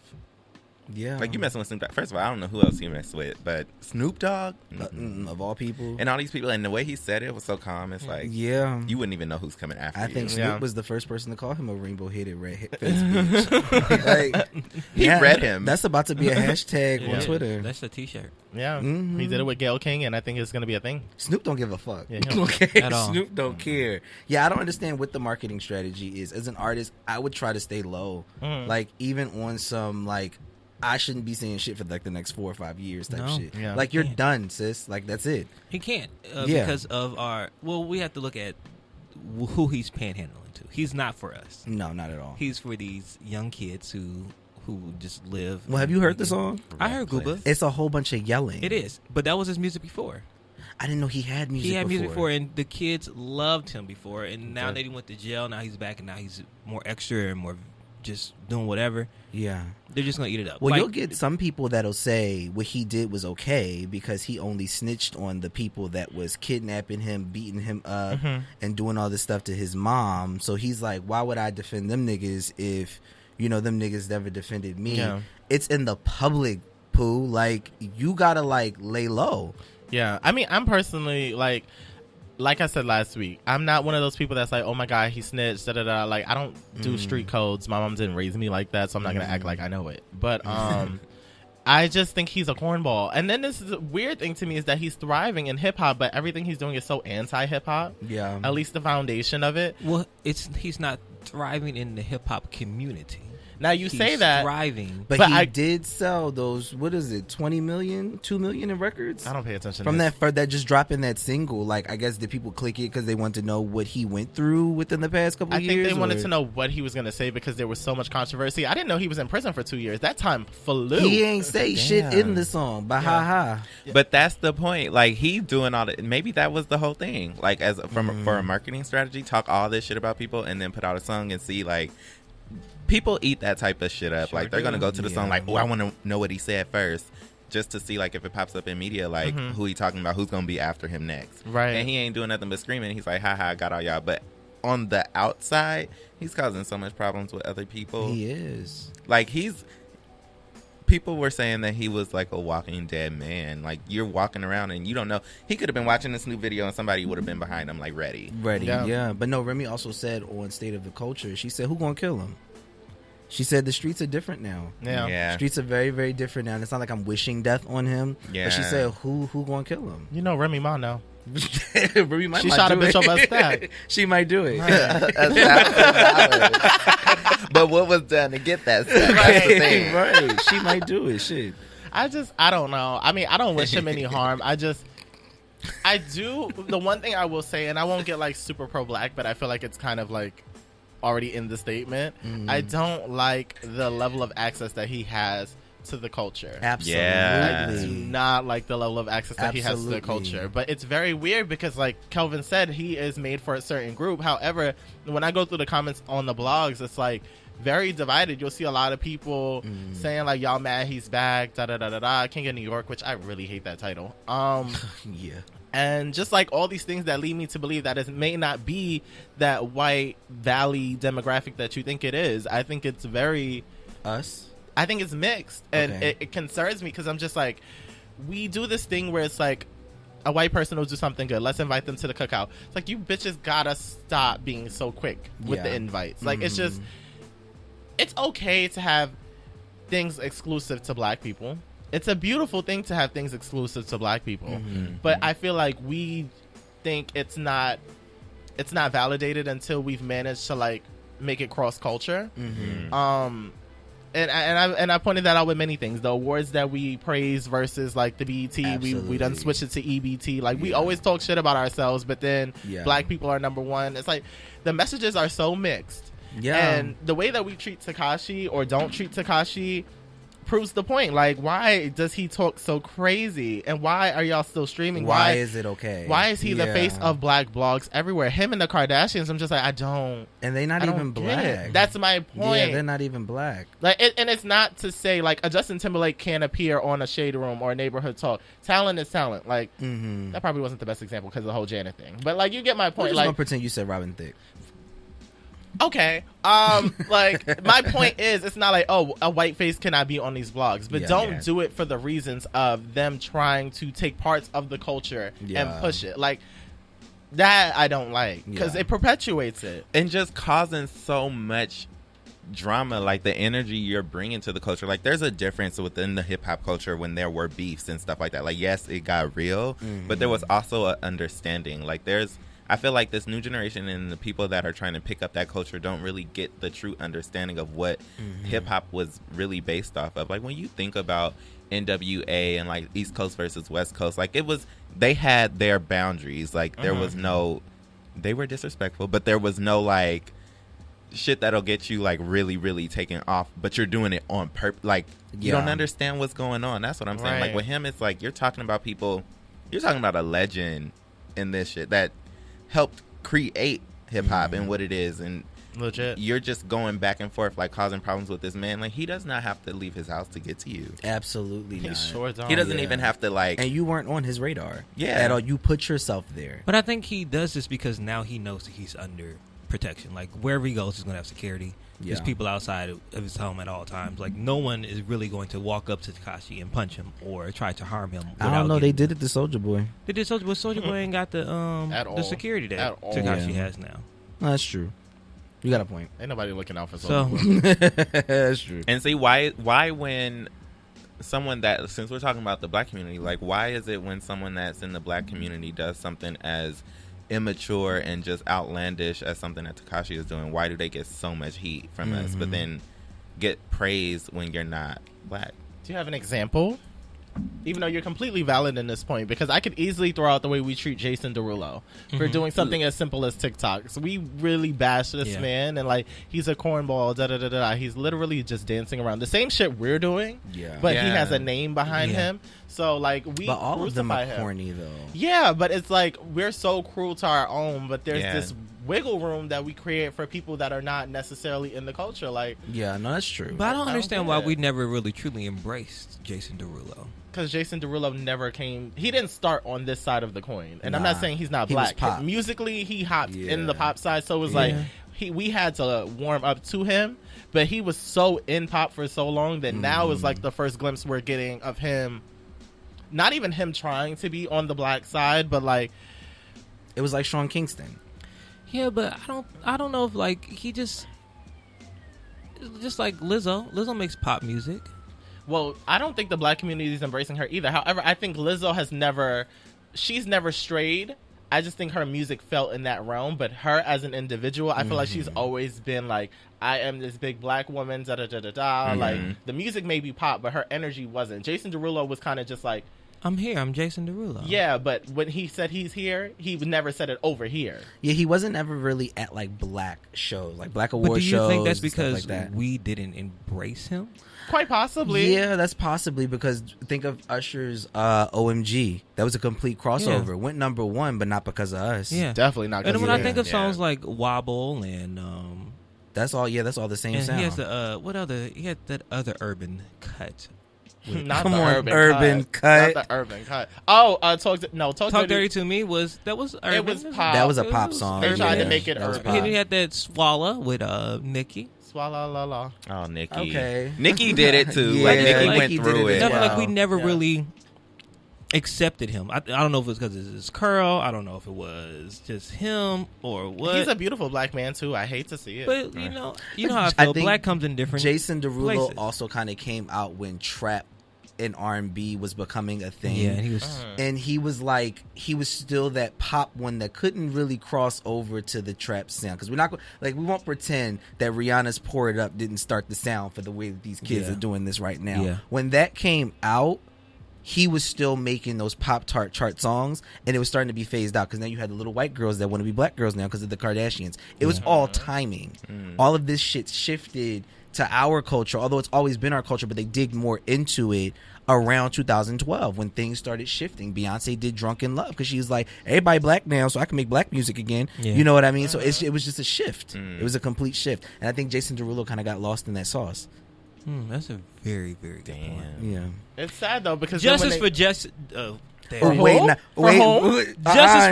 Derulo. Okay. I was going to say, because I'm not second the other thing he was about to say. No. Yeah. Justice for Jason. That's the hashtag for today. Justice for Jason. Then when he gets together with a white woman, it becomes this whole thing like black men love going over to the other side. Y'all don't welcome them to this side. Y'all ain't one of them. Yeah, like he was with Jordan Sparks for a while. What point in life did we claim Jordan Sparks? I voted for her. What was that song she did with Chris Brown? No Air. That's the song. That is shit. Was that the last time that we claimed her? Wow. Was No Air? Possibly. Did black people listen to No Battlefield? Air? Battlefield. What was that? I can't sing it for you, but she had a song called Battlefield. Nah. Battlefield. Yeah, absolutely not. I was like, who just said that? Absolutely that not. Is hilarious. Nah. Stop playing in my face. Nope. Not doing That's it. the key. Okay. Battlefield. Take it well, and lock how does another it door. go? See, that's why no one knew it. Nobody knew that. No one fucked with it. One step at a time. Justice for Jason and justice for Jordan. Oh, nah. Well, black people, we need to do better. Let's embrace each other so that way we ain't got to bash each other so fast. Seriously. Number 4. Snoop Dogg and Fat Joe discussed the idea of a Snoop versus Jay-Z battle. Why? No. I don't know why. Why? Is it because of the old West Coast, East Coast thing? I feel like there's someone else that Snoop could have went against instead of Jay-Z. Yeah, who out there? He could have went against Ghostface Killer. Not Ghostface Killer. Yes, he could have. He needs somebody from his era. Yes, he could have. Jay-Z is Snoop Dogg's era. No, NWA Snoop and Ghostface Killer are the same thing. Yeah. I'm not thinking about no Ghostface Jay Killah. ain't got no gangsta ass songs No. like that. He don't. All his songs are pretty gangsta shit. And Jay's in a Snoop different was talking pedigree. about shooting niggas and shit. That's a different pedigree. Yeah. I just feel like It's weird. Yeah, I feel like he's low key. Okay, but is it because of Snoop Dogg's level in life at this point? Like, are we thinking of like Sean Carter with Beyonce? I don't talk to people. I don't do Instagram. Jay-Z, because H to the Izzo, Jay-Z, we could have been like, oh, Snoop Dogg versus Jay-Z. I could see this. Still no. Now I feel That like was we like- put them on a pedestal. That was No, like a 1 in still 10 no. songs though. Wait, but what if Still no. what if they're not? What if the verses isn't from the era of like them beginning? Because H to the Izzo, Jay-Z, and Snoop had like "Pop It Like It's Hot." Or Drop It Like It's yeah, Hot. Drop It Like It's Hot. yeah, no, that's true. Dropping and popping. That Okay. That's actually one of my favorite songs. "Pop It Like It's Hot." Was it featured in one of those popcorn commercials? I don't want to Come talk on. about Pop it. It Like It's Hot. All the Redding-Bacher Come commercials. on, pop it like it's hot. Y'all know what I mean, okay? It was like a step away from the NWA. Yeah, it was. It's just catalog wise. I just don't feel like it would be a good battle. Like Nelly and Ludacris was a good battle. It Jill was. and Erica was a good battle. Yeah, was it though? Like, 'Cause it was makes he there? sense. Yeah, Nelly wasn't there for most of it, but like I don't know. Beautiful. There's someone else better that Snoop can go Yeah. against that'll fit his catalog a lot more, in my opinion. Yeah. Like who? He Eazy-E, I don't know, Eazy-E. child, He He somebody. going. He going. But not Jay-Z. Not Not Jay-Z. Jay. He needs Out somebody. there. I'm thinking of the East Coast Nas. Snoop Dogg has given us 20 years of work. he has He good has, work and we appreciate too. that. It's appreciative. Doghouse. My personal opinion, and I had this conversation on live the other day, was that I think Snoop Dogg sounds better on music than Jay-Z does. Now, do I think that he's a better rapper than Jay-Z? No. But I think that his voice sounds better His musically. cadence is a lot yes, better. than I Jay-Z's. agree. Jay-Z And his whole sounds swag. very like... Yeah. Yeah, it's like Snoop Dogg melts on music. Yeah. Jay-Z sounds like He someone attacks put this it. on top of a Yeah, track. He attacks it. Yeah, and then like mastered it all yeah, together. Yeah. So I'll give Snoop Dogg that over Jay-Z. I just feel like lyrically, Jay-Z says a lot. The content is more solid Yeah. than Snoop Dogg's. I agree. But I mean, I feel like Snoop Dogg has a fighting chance. He's so adamant about this though, because every versus battle, he's in the comment like, "Yo, Swizz, I'm ready, I'm ready." I'm like, you are really Snoop pushing. got hits though. Snoop let's, does. No. Let's get I'm blown not was my negating- I'm shit. not negating the fact that Snoop is Snoop the fucking Sensual dog. Seduction. Okay? He is Snoop the Yes. fucking dog. Yeah. We give him all his flowers He got now. bops. Yeah, But against Jay-Z, the battle does not make sense. It doesn't make sense. it I doesn't agree make with Kelvin. sense. And I don't want to make it seem like Snoop Dogg is way in over his head. I just feel like it doesn't make sense. Yeah, like nobody's lesser than. Yeah. It just doesn't make sense. Yeah. Yeah. So I don't know. It's weird. I don't know. Number 6. Honestly, yeah, I don't even need to read his story. We just dissected the whole thing. Like, It's like, I don't know. It is what it is. We don't wanna see it. Number 5. Number 5. Shannon Brown charged with aggravated assault after firing a rifle at a couple viewing his home for sale. Go Shannon. Former NBA player Shannon Brown was arrested over the weekend and charged with aggravated assault after he allegedly fired a rifle in the direction of a couple who claimed that they were viewing his Georgia home that's for sale. Per the Citizen, Tyrone Police Department spokesman Philip Nelson says that around 6 p.m. on Saturday, May 2nd, the man and the woman saw the for sale sign outside of Brown's home and decided to enter. The couple told police that the gate to the property was open, as was the front door, and before entering, they announced themselves. They claimed someone inside the home said, "Come in." A few minutes later, Brown allegedly emerged with a rifle and fired off 5 to 6 rounds in their direction. What the Breaking Bad is this? Okay, The- trauma. Yeah, seriously. Imagine viewing a house and then it becomes like Suge Oh Knight. my god. The couple say that they contacted the police around 9:45 p.m. and on arrival to his home, police say Brown told officers he assumed the couple was breaking in. Subsequently, Brown was arrested and charged with aggravated assault. Listen. Damn. Now, I know he may be on that stuff. Okay. Allegedly. Allegedly. Right. Oh, it's still the allegedly in. But I agree with Shannon on this one. Mm-hmm. I don't care if the sign says for sale. You just don't walk up into nobody's home. You ain't nobody's realtor. Mm-hmm. Even if the gate's open, if the door's open, was there a car in the driveway? Right. Was there a light on? Someone lives here. I have never in my entire life of looking for anything like an apartment or anything, even when I was helping my boss find a house, we never just pulled up to a home and walked the fuck in. Yeah. Yeah, nah. You just don't walk in nobody's home. Yeah, Shannon, shoot them. And shame on the police Shame on the police for putting Shannon in jail. He was protecting himself. Where's it at? Where's stand your ground at? Because they are clearly trespassing. There's a difference between like for sale and open house. Yeah. And I feel like people know that. People are aware of that. You walked up in there, you got what was coming to you, and that's it. Plus, Shannon Brown is fine. I would have been standing at the top of the step too, like, get him, baby. Get that little one that's running. Get her. Right, go ahead, daddy. Absolutely not. Right. No, don't come in this house.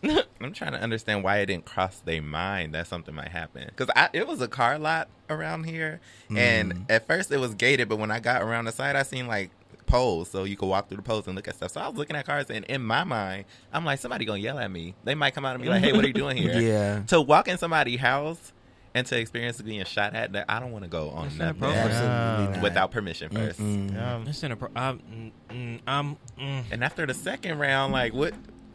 After the first the round, I would have caucasity passed of out. it all. Absolutely. That's really what it is. They were definitely white. They won't do it again. Definitely- Yeah, they were definitely Definitely white. our white friends. Definitely won't be looking at that house after that. Where the hell was Monica at? They're divorced.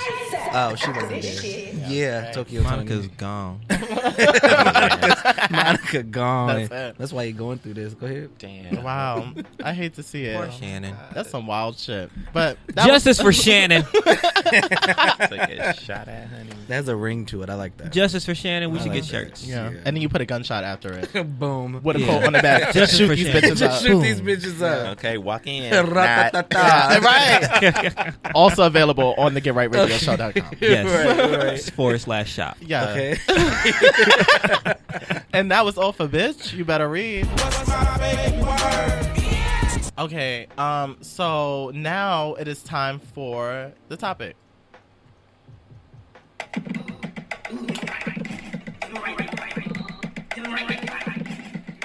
And Kelvin sent me a really great piece of Twitter footage earlier today, and I want to use it as a topic for conversation. So I'm going to play it and then... I don't understand. Go ahead. I'm sorry, go ahead. I don't mean to cut you off. Well, I mean, for me, like, I know that when it comes to sex, regardless of how good the sex is with one person, like, I know there's going to get to a point where I'm going to want sex from another source. And it's not anything against you. It's just that I like to have variety. I like for there to be something different. You know, so regardless of whether it's just, you know, inviting somebody else into our bed or, you know, whatever case may be, not even necessarily our bed, but, you know, even if we go and mess around with somebody else, like, that's something that I completely feel like I would need. And it's like, not the fact that I'm trying need. Like, yeah. you're not going to fall out and die if you don't get to have sex with everyone that you find attractive. That's true. That's true. I'm not. But at the same time, I know how I am. And monogamy is just for something me, that I've never, like, I've been thrown monogamy off the table. Like, I've never... And that was the end of that clip. So, ladies and gentlemen, that is the topic today. I wanted to figure out how you guys, what would you say is the best way to even frame this, Kelvin? For some context, because someone sent it to me, and from my understanding, they're a Insta couple. I know of him because he's always talking about like financial literacy and how you can do it too. And from what I heard, they just got married a month ago. Married? I don't think that they're married. You don't think they're married? I don't think that they're married. They engaged? I don't think that they're engaged. I think he moved in. He moved in? Oh, the Yeah. gays They are were so spending quick. quarantine Okay. together. Yeah. Oh. Yeah, Thank you for clearing that up because Yeah. that's really Yeah. that's what really Because that would triggered have me. added a whole That's different what level really to triggered this. me. That's what really triggered me. Like, bitch, Right. really, Right. Yeah. Right. But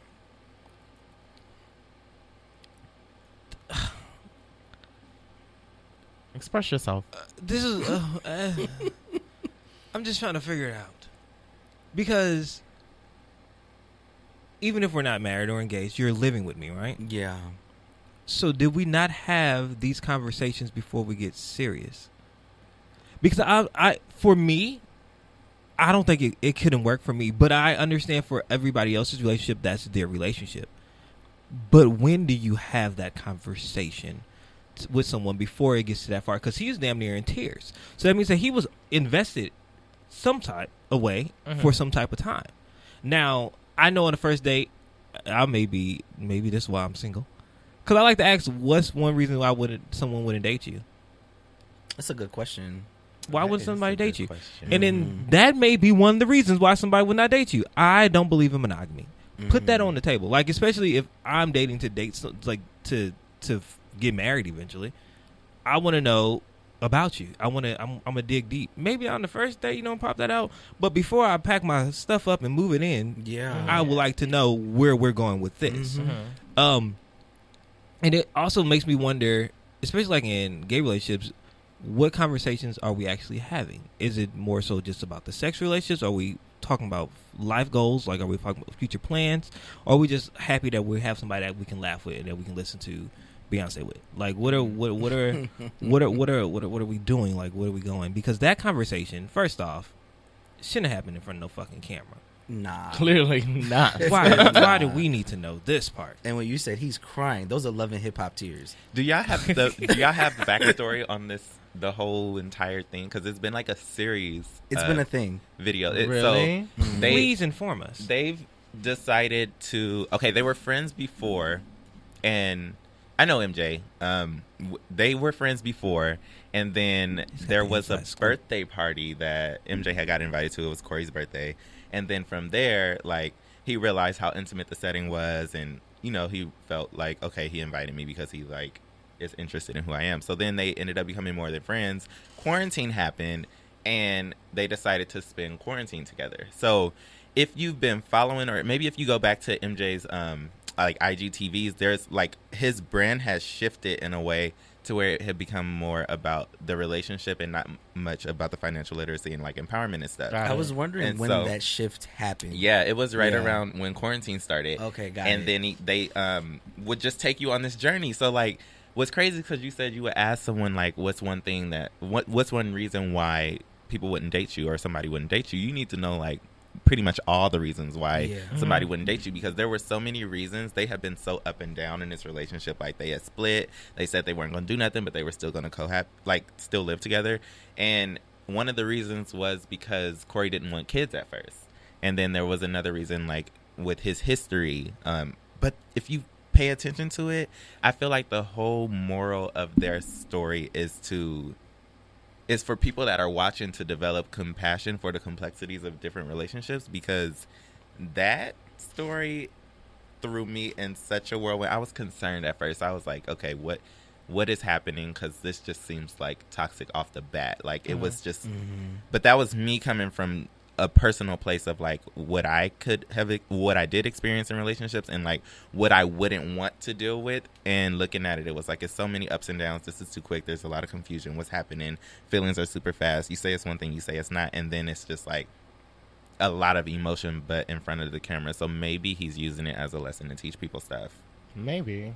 I don't know. I didn't know to the magnitude of how serious it had gotten, because I know MJ as well. Not on a super duper personal level, but when we see each other, we speak. Yeah. And not on a level for me to be like, sis, what the hell is this? Right. I would have grabbed him and be like, this is not the right platform to air it out, only because we've seen the storyline before. We have in the gay community, we have seen it. Monogamy and polyamorous relationships are starting to become more of a topic, because some people don't mind, some people don't care. I don't know, because watching it, coming from a work standpoint, coming from what I do from 9 to 5, I don't know if Corey got his chance to explain why he feels that way. You know what I mean? I think that traditionally everybody wants to be in a monogamous relationship, but you're getting this man of color on some sort of platform talking to you about why he wants to sleep with other people. I think that should have been explored a little bit more, just to give him that platform to say, because now I'm seeing on Twitter justice for Corey, and this is the thing, Really? they chose people, this is Lil Kim and Nicki Minaj, the gays are beefing and everything is on fire, we can't go nowhere. So it's weird to me that if you're going to do it like that, have a bigger message behind it, as opposed to just airing out your dirty laundry on, what was that, YouTube, Instagram, Twitter. I was watching them and I was just like, this is really unnecessary, completely. But I understand being bored. To me, it comes off like they were just bored. Yeah. And they're still texting and talking about us watching their shit right now. Yeah. You know what I mean? Yeah. I think that it's become very cute as of late to do the couple things, who's more caring, who has better hygiene, whatever. Like, I think that people like cute shit for social media. Like, you know, very first world country issues. But I think that I was trying to figure out my position when I was watching the video, because I felt like there was a good portion of me that was like MJ, where it's like, if you're mine, you're mine, and let's not do this because I will shoot all these bitches in the back of their neck. But at the same time, I think that it's reasonable. I really don't want to manifest this to my life, but I feel like at some point people will cheat, like in a relationship. Just like if you have, do you go into it thinking that? I don't go into it thinking anything. Okay. But in my mind, like, I'm thinking for when I hit the long haul and like a marriage or something, I'm thinking like 10, 15 years. Mm-hmm. I'm thinking it's unrealistic to assume that throughout that time it will not happen at least once. Yeah, because we've had this conversation. Yeah. I do think that eventually the idea of cheating will happen, or you will actually cheat. Yeah, because people are human. Yeah. But that's a conversation. It's something that we will have to talk about. But am I going to willingly open my bedroom? Like, because I feel like that opens up a can of worms for a lot of other things. Like, if it happened once, you may want it again. How frequent are you going to do without me now? Like, what? All these other questions. I love that perspective. I think that you create boundaries. Like, Yeah. I'm not. So monogamy is great. I think that we all strive for monogamy. But if I do get into a relationship that's open, I'm okay with that. Yeah. As long as we establish boundaries. Like, if we're making money together, you're not spending shit on her. Like, that's not going to happen. Right. Like, because that's my money too. I ain't fucking them. Yeah. You know what I mean? Right. So that's not going to happen.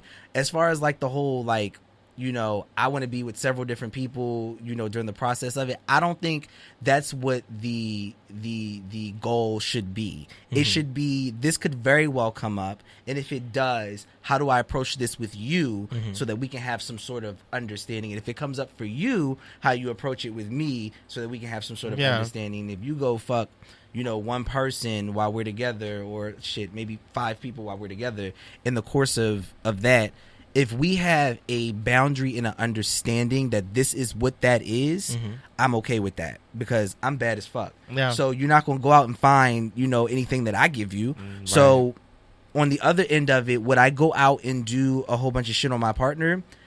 Nah, but we, like you said, human wise, we do crave other people sometimes. We do crave a different experience, whether that person that I'm with is with me during that experience. That's just something that we would have to come up with. And that goes back to when you're getting to know someone. You have to be solid in the fact that you want to be with this person. Absolutely. I believe that when you're talking to somebody, I believe in the extended talking period. Yeah. I want to get to know you. I don't care at the beginning stages how many other people you're talking to, because bitch, I'm Beyonce. Fuck. Right. Nobody else can compare to me. Have all these other hoes. God bless you on your journey. Golden but pussy. I know at the end of the day where you're gonna come. But literally. Literally. That's what I was thinking. I was like, Who's gonna take you there? Okay? I know these things. No, but like once we start to get serious, then I believe that we should leave those other things behind, because Absolutely. unless you're honestly, both parties are going to have this open relationship, then it can work. But if it's one sided, If it's one sided, not absolutely gonna work not. ever. Yeah, and if you are the one that wants that and the other person doesn't, you have to have a conversation with yourself about how important this person is to you. Yeah. Because if that person doesn't want you stepping out or doing whatever the case may be, then you know you're gonna have to respect that. I think if people can differentiate that, it would be successful. Yeah, I went through something like this, and Ty knows. And basically what happened was that it was like not the beginning stages of a relationship, but just like talking to somebody and trying to figure out like where it was going holistically. And I told them, I was like, so what? I asked them, I'm like, what are we doing? Because I have to be honest with you, I'm fantasizing or thinking about somebody else physically. Because that relationship had just never taken any physical form. So I was like, I asked, because, you know, I thought honesty was the best policy, being young and naive. And did that change your mind? I'm really considering it the next time around. Oh, God. But the person really like rejected it. They were not receptive, and it was like, damn, did I fuck him already? Like, right. But did you get credit in that situation? I know the answer to this. I'm just going to ask you. No. Did you get credit in that situation with being honest? So that's where the problem lies, because you were honest about that craving and that feeling. Like, you could have just went and did it, and he would never have known. You know what I mean? Legit. Like, I'm not encouraging that, but you were honest about it. You know what I mean? I think that's something. Yeah, that's something. Yeah. You know, as black men, we should be able to express how we feel and what scenarios and situations we're willing to get into, and we can't just turn away somebody's experience. Like, right. That just doesn't work like that. I mean, I prefer that someone communicates with me that they're thinking about someone else so we can figure out what our next steps are. Yeah. Versus, you know, you just going in and I don't have a say in the situation. Now I'm hurt and now we're working backwards. Like, or just think about, why do most men cheat? Are they missing something? Is it a fantasy that they're not getting? And how can I do that for my partner? Like, my partner's into some freaky shit. I may not be all the way into some freaky shit. right. yeah. But if we together, I'm going to try it. Let's try it. Let's try this milking table. I watched Dave. It was really interesting. Let's try this milking table. Send me the link to that, actually. Like, let's do something. Like, let's figure something out. But I like I said earlier, men are men and they are hunters. That sounds so like Old school. misogynistic. Yeah. It does. But they like the chase. Yeah. So you have to figure out how to keep the chase in a relationship and how to keep it fresh and how to keep it new. And if they want to bring somebody else in, that's something that y'all will have to honestly agree on. I'm not doing this every weekend. Yeah. And I don't want them to be from here because I refuse to see them at Trunks. Right. So Right. we need to. If this is gonna happen, not early in the relationship. Yeah, nah. Yeah. Let's, Oh no! Because no, for no, all no, of that, no. you gonna have to talk to me. Yeah. If we 5-10 years in this thing, okay, maybe we could try something. But we just got married last month. We ain't about to open up. No Right. Last month. Or Like, if you just moved in during quarantine. yeah. This ain't- You know, I hit it already and it was cool, but I want to know. right. That's the thing. It was like so many, especially with that specific example that the topic we're talking about. It was so many different things that they talked about, y'all. Like, so many. And I'm like, how did that one fall beneath the crack? Like, even when during this series, MJ was reluctant to giving him anything physical yet because he That's knew how it started, yeah. how his feelings were going to get involved. And then, you know, Corey threw fits and it was like a lot of pressure. Like, if y'all watch it, Corey's very and aggressive. I'm gonna take them away from it and just give them characters, because I don't want to judge them. I want to judge this. I don't even want to judge the situation. I don't want to talk about the situation. Like, it's mind-boggling to me how all of those red flags were present on both ends. They were red flags, and one of the people were trying to work with it, and the other, it seemed that Corey was manipulating the situation to work in his favor, and MJ's gut was there telling him, like, okay, what the possible outcome could be if he goes against his own moral standard and where he is. Like, he knew what the outcome was going to be. He knew he was going to get emotionally invested to a deep level. And at that point, when they were talking about being intimate, me personally, I think that knowing the type of person that MJ was in a situation, like how he was like, okay, well, if I do this, it's got to be real. Right. Corey would have needed to be like, all right, cool. But at the same time, like, I don't believe in monogamy. Like, if I feel like I want sex from anyone else, that could have been his moment to bring it up. Like, okay, well then, well, how do you feel about me going out and doing it with other people? Or even though they can't go out because it was quarantine, but y'all do you there. feel like that's like a second date type of conversation? Like, I feel like you should get that out of the way, like, ASAP. Don't have them falling for you and shit. I don't know, and then you because talk about when y'all something. start being, I want to fuck a football team. I feel Not the whole awkward team. asking the I wanna question, fuck a like, football of team. sexual position. I don't know when that question pops up.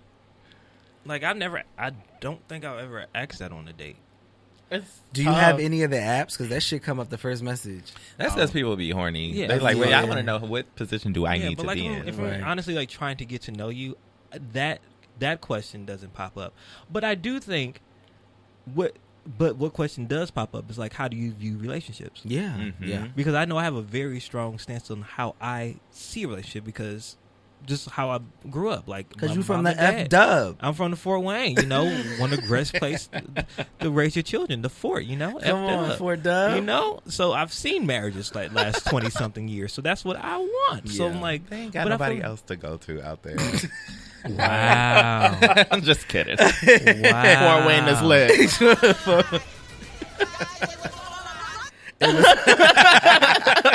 She lied. Okay, the best place to raise your children. Best place. It is. It really is. I'll take you. We'll go around. We'll see the sights, the parks. Yeah. So like, I have an idea how I want my relationship to be. So I ask those questions just not to like scare you off and run you away, because I'm not trying to L Parker you, but I just want to know exactly what is your mindset, and like how. So do you believe in monogamy? That should be a second date question. Yeah. If not the first date. Yeah, no, I agree. Unless you're just out for the meal. Yeah. I think that a lot of times we stray away from the questions that we should ask out of the fear of the response, because it's like, we discussed this many times before. Like, a lot of us value or put more value on ourselves when we're in the company of somebody else. So it's like, if I'd rather have this person and tolerate a few things rather than be by myself, which is such toxic thinking. But either way, you won't ask those questions because it's like, I may run you away, and then here I am back at square one by myself, and that is like the worst thing possible. Air quotes for the people that can't see us, which is all of you. So, well, it's tough. It goes back to the question of compromise. What are you willing to compromise in a relationship? Because everything is not going to go your way. That's or true. They won't have everything that you want. So was this something that he, or not him, just bigger picture. Yeah. Is this something that you would be willing to compromise in your relationship if you feel like this person lines up, they check off, every box is checked, except for this monogamy thing? They want to bring in somebody else every now I'd be and okay with it. I'd be all right with it. You just have to have that conversation? You just have to have that conversation. I'd be okay with it. How often is too often to bring somebody else in? I mean, if it's like a 2 or 3 times a year thing, I'm cool with that. Like, that's fine. If this is a reoccurrence, like, he not going to be sitting across the kitchen counter with us playing Uno. Like, that's not going to happen. A whole sister-wife thing. Yeah, like, we're not going to do that. But if it's like a 2 to 3 times a year thing, then that's fine. That's okay. As long as it doesn't get in the way of anything that we have going on, like, as far as, like, business-wise or relationship-wise, then we should be fine. Like, you're not going to just ditch me to go fuck some guy on our anniversary. Like, that's not going to happen. You got me fucked up. That is horrible. I would be like that dog in the story earlier. Like, niggas is getting big. So, ravaged. But no, now would this be cool. Would this be with the 3 of y'all, or is he okay to play by himself? He's all right to play by himself. Do you have to know? Yes. And what I are do the have to know. stipulations? What are the other stipulations? I do have to know. The stipulations is it has to be safe, because you're not bringing me Yes. nothing back at all. I'm not secure enough in myself at this point in life That's for the that topic. to hit. Yeah, like I maybe at some point when like the baddest bitch on the block has reached full form. Oh, okay. But You've right evolved. now, the baddest bitch on the Yeah. block is still Pikachu. Yeah. So like right now, I don't think that I'd be comfortable with any man being like, hey, I feel like doing this with somebody else. Because as confident as I can play it off on the inside, I'm like, well, why? What am I not doing? What do you see in this person? Do you like them more than me? It becomes a whole thing. And if I'm now thinking like that, this relationship is no longer comfortable. And that That's means fair. I should just That's fair. Yeah. Yeah, that's absolutely fair. It's tough because I think in a past life, a year or so ago, I would have been like, yeah, go for it. And been crying, like devastated. But I just wanted to make you feel like I was secure enough to keep you around because I want to prove that I'm worthy of you, not necessarily acknowledging myself as the prize here. So no, like it just like one of you guys said earlier, I think you said it, Donnie, just like I need to know where I am in life and not drop my moral standard. Man, and I'm glad you brought that up, because I was just thinking like, dang, you really have to be in a certain place to be able to accept that. Like years ago, I probably would have been like, no.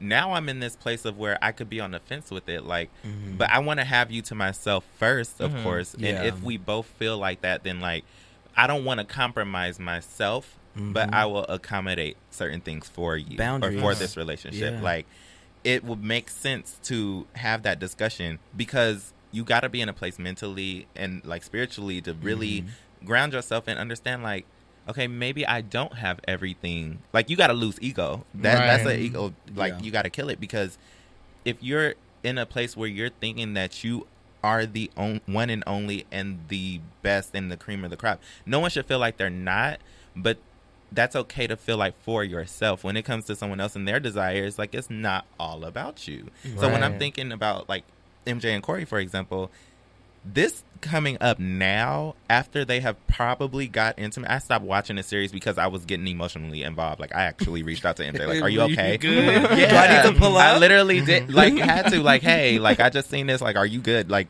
because he supported my brand and like has really, he's a great guy. Yeah, he's a great been guy.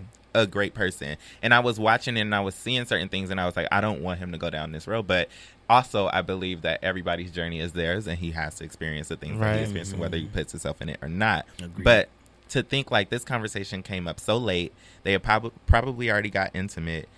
What could that do to his self-esteem or like where he stands with himself and like how he's developed? Like, what if he didn't feel like the baddest bitch on the block at that point, but he still allegedly or hypothetically gave him some, and then he like gets it, and then he's like, you know what? I'm a highly sexed person. I want to go see other people. I don't care how great the sex is. You could tell me that 1,000,000 times, but if I told you I wasn't gonna give you nothing in the moment that I do, and you decide to tell me you want to go fuck someone else, I'm sitting here looking like, well, what the fuck? Yeah, no, that's true. That's true. Which is another reason why you have to be 100% with yourself before you get in a relationship with somebody else. Absolutely. But one last thing, because now I'm thinking about this. One of my friends, he's a top and he's dating another top, and the question was about bringing in another person into the relationship because neither one of them want to, in their words, submit, which I think is toxic. That's super toxic. I hate that. And it can go outside of sex too. Toxic. It sure can. Yeah. So exactly what you said, is toxic. That's a mindset. So I don't know. For them, this may be the thing, but then I just wouldn't want my relationship to be looked at as a joke. Like, should we just be friends, or should we? That's a good question. Because if I love you, I should be willing to do whatever for you. And if that means quote unquote submit for you, then I guess that's something I will have to try to do. But I don't know, because I just feel like it gets so messy and the lines are too blurred. Yeah. And I just don't want to go out and see you, and then you see me, and then we looking like we know, and then your friend links over and like, bitch, ain't that? And I'm like, bitch, that bitch know. And I'm like, I can't even enjoy this drink. I gotta go somewhere else. No, that's true. It's like It's really really truth, honey. It's a lot of weird. That's true. Well, that was really good. I'm gonna roll over because I do want to get some time to get to know both of you and what you're all about, and let the listeners know as well. But that was all for the topic.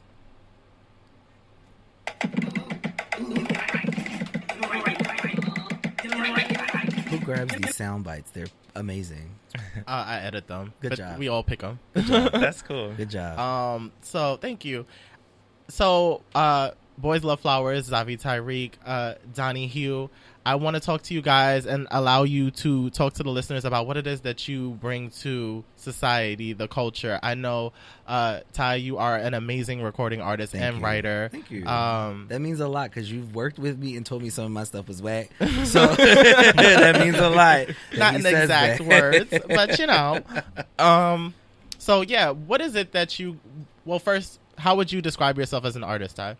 So mostly because I got into music because I needed another creative outlet when I first moved here. People that move here know that the first startup is always, the hardest. I moved out here with a friend of mine who we were really, really close at the time, but LA kind of separated us. So trying to come up with other avenues to be creative. I came out here originally to be a dancer, but everybody's not going to dance for Janet as soon as you move out here. Right. So, I had to hustle and come up with other ways to kind of form money. And those were struggles. I did some things that I'm not proud of that I wouldn't do again. And I'm thinking like, how therapeutic can I write this? Like, how can I put this out so that if someone does come to LA or wherever you're moving somewhere, you're having these same experiences, that that you're not the only person making these dumb bitch decisions. So I got into writing. I started writing in 2014. I've worked with Jhené Aiko. I've worked with SZA. I've been nominated for 2 Grammys. I've worked with the internet. Writing is therapeutic to me. And I sat there one day and I was like, I want to do this. So I started writing music for myself. started writing music for myself and putting it out, and people were really receptive towards it. You know, if you follow me on Instagram, I post a lot of provocative photos, but I'm more than just provocative photos. You know what I mean? I'm actually talented.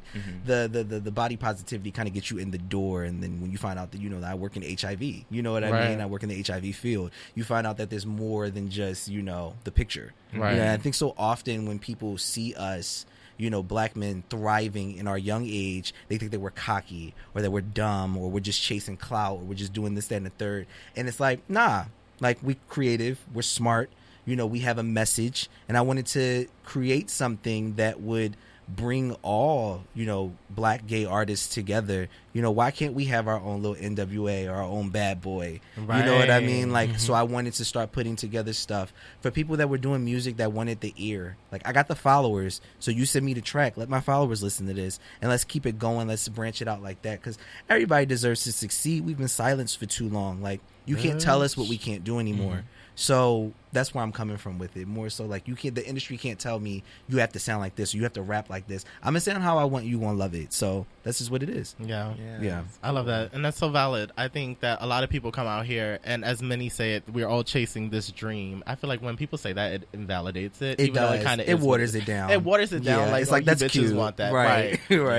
But they don't understand that there's so much that goes into that, and so much that you need to have within yourself to attain that. Like, it's a process. It is definitely a process. Donnie, you were telling me a bit about Cafe de la Hue. Yes. Did I hit it? Yeah. You got it. You got it. So talk to me a bit about that, because it sounds multifaceted. It is. So Cafe de la Hue was my first. It was a brainchild. Like, I worked with AIDS Project Los Angeles fresh out of college, which is crazy because I manifested that, like, just, I'm going to go there, I'm going to work there, I'm going to work there. And I didn't even know, like, really what it was. All I know is that I studied, researched on HIV. My cousin passed away from AIDS, and so I was passionate about the cause. And I ended up working there, and we had to do a fundraiser every year. And for AIDS Walk LA, I first year hated asking people in West Hollywood for money. They would reject me. I would feel like a failure. So I failed that first year, but the next year I was like, what am I going to do? So I decided that I was going to make bow ties and sell them and then donate a portion of the proceeds towards AIDS Walk. So it started to get so much momentum that I was like, all right, this is cool. And I'm loving it because I'm designing now. Like, that's been something I wanted to do since high school. So then I ended up making handbags and ponchos and using all of my designs to create my wardrobe styling portfolio because I wanted to do wardrobe styling. So I started working on set, doing commercials and working with music videos and just styling all these projects. And then one day I get a call down from Steaming to sit and test the light and sound, and the producer said that I should be an actor. So all this comes together because Cafe de la Hue is like a imaginary coffee house, and it's a hub of all these different ways for me to express my talent. So I've been able to design, I've been able to be a philanthropist, I've been able to do styling. I was even doing public speaking and just being a guest and talking about the brand and talking about the cause because I use art and creativity to create social change. So within everything that I do, there's a message for some type of prevention or some type of like empowerment. And last year, I just went from mental health to like overall wellness and focusing on nutrition and fitness, just all within this whole umbrella of things that I do creatively. And that ended up breaking me into acting. I was able to fund my own show. I wrote Ruse Blues, which is a one-man show about a guy on a soul-searching journey, and he's dealing with relationships. And that first scene that I did is called Niggas. And it's called that because, like, we all know niggas. Like, when I say niggas, it's like the niggas, like people that you were dating. And he just went through shit with these guys, like trying to get his life together. He had a sexual liberation journey. And the moment he decided that he wanted better for his life, all that shit that he did started creeping up on him. And he had to deal with the anxiety of that and, you know, trying to figure out, like, the communication. And he ended up dealing with sexual assault. And so using experience and knowledge and all these things to create a way to deliver a message that helps the community, especially the Black gay community. Really good. I love it. Amazing. And I will say, I have been a fan of yours for a very long time. We worked at APLA Health at 2 different times, but I remember when I first started putting together like my stage show, I was working with a creative director. He's like, you got to get a bow tie from this guy. He sends me your profile. And I was like, that's Donnie. That's Donnie. So you are definitely out here doing it. Like, I've always admired that. All of you are. All of you guys are, especially you, Eric. You out here making it happen way back Wednesdays. And Kelvin, you funny and cute as fuck. So it doesn't even matter. Like, this is really, really nice. Thank you. Yeah. Thank you. So I do have a question. You said about the provocative pictures on your Instagram. Yeah. And it's to bring people in. Yeah. And to take down the layers. Yeah. We talked about this on the show, and like how the surge of OnlyFans, and how those other things, and how some people don't see it as sexual liberation, but they see it as quote unquote what I hate to say demon time, because there's no demon in me, and there should be no time for the demon thing. How do you keep a healthy balance and continue about the body positive movement, but also with those comments that come? What do you say to those people like, nigga, get out my face, or like how do you address that? That's funny, because it's funny that you bring up OnlyFans, because you know that show is coming out that Black China's producing, and I think it's liberating. Like, if it makes you feel good in a sexual aspect and it's out of what the norm is, that's exciting, because we don't have enough of that. I love when people, like, I'm not gonna say, oh, hey, go make an OnlyFans, but if that's your sexual liberation, then by all means post that shit. Get that shit out there. You making coin from it too, right? Get that shit out there, because we would have said the same to a stripper who's on the pole with her titties out. We would have said the same thing. Granted, this is sex, but you know what I mean. Liberate yourself. When it comes to people kind of like, I guess I don't even like to use the word ogling, because people come into my DMs and they say certain things to me that are really, really nice, but it's like, I see my pictures, I know how I am. It's nice that you think that way. So my response is always, thank you for the kind words, blah, blah, blah, blah, blah. And if they start going into, well, what do you do? Then that's when the message comes across, In addition to posting these pictures, I'm getting these young guys in for HIV tests. I'm linking people who are HIV positive to care. Like, so many times we come up with these ideas of how a person is, and I like the shock factor that comes after that, where it's like, oh, well, he actually can form a full sentence. Like, you know what I mean? Like, most of the time they think you're dumb. Yeah. You can form a full sentence. He's out here in his community. And I remember telling you, Eric, when I met you, the number one thing is community. It's always community, because the younger ones that are like us, that are discovering their sexuality, fluid, bisexual, what have you, they're discovering themselves, and we didn't have that. We didn't have that. We looked at people that we were coming up, and they were mostly females. You know what I mean? We didn't get that gay guy that we could sit there and be like, oh, I want to be like this person. You know what I mean? We had like RuPaul and maybe 3 actors. You know what I mean? And granted, all of them are great in their own right, but it's not enough variety. So I like being that variety. I like being that person that someone young can sit there and say, I feel good. Let me post this picture.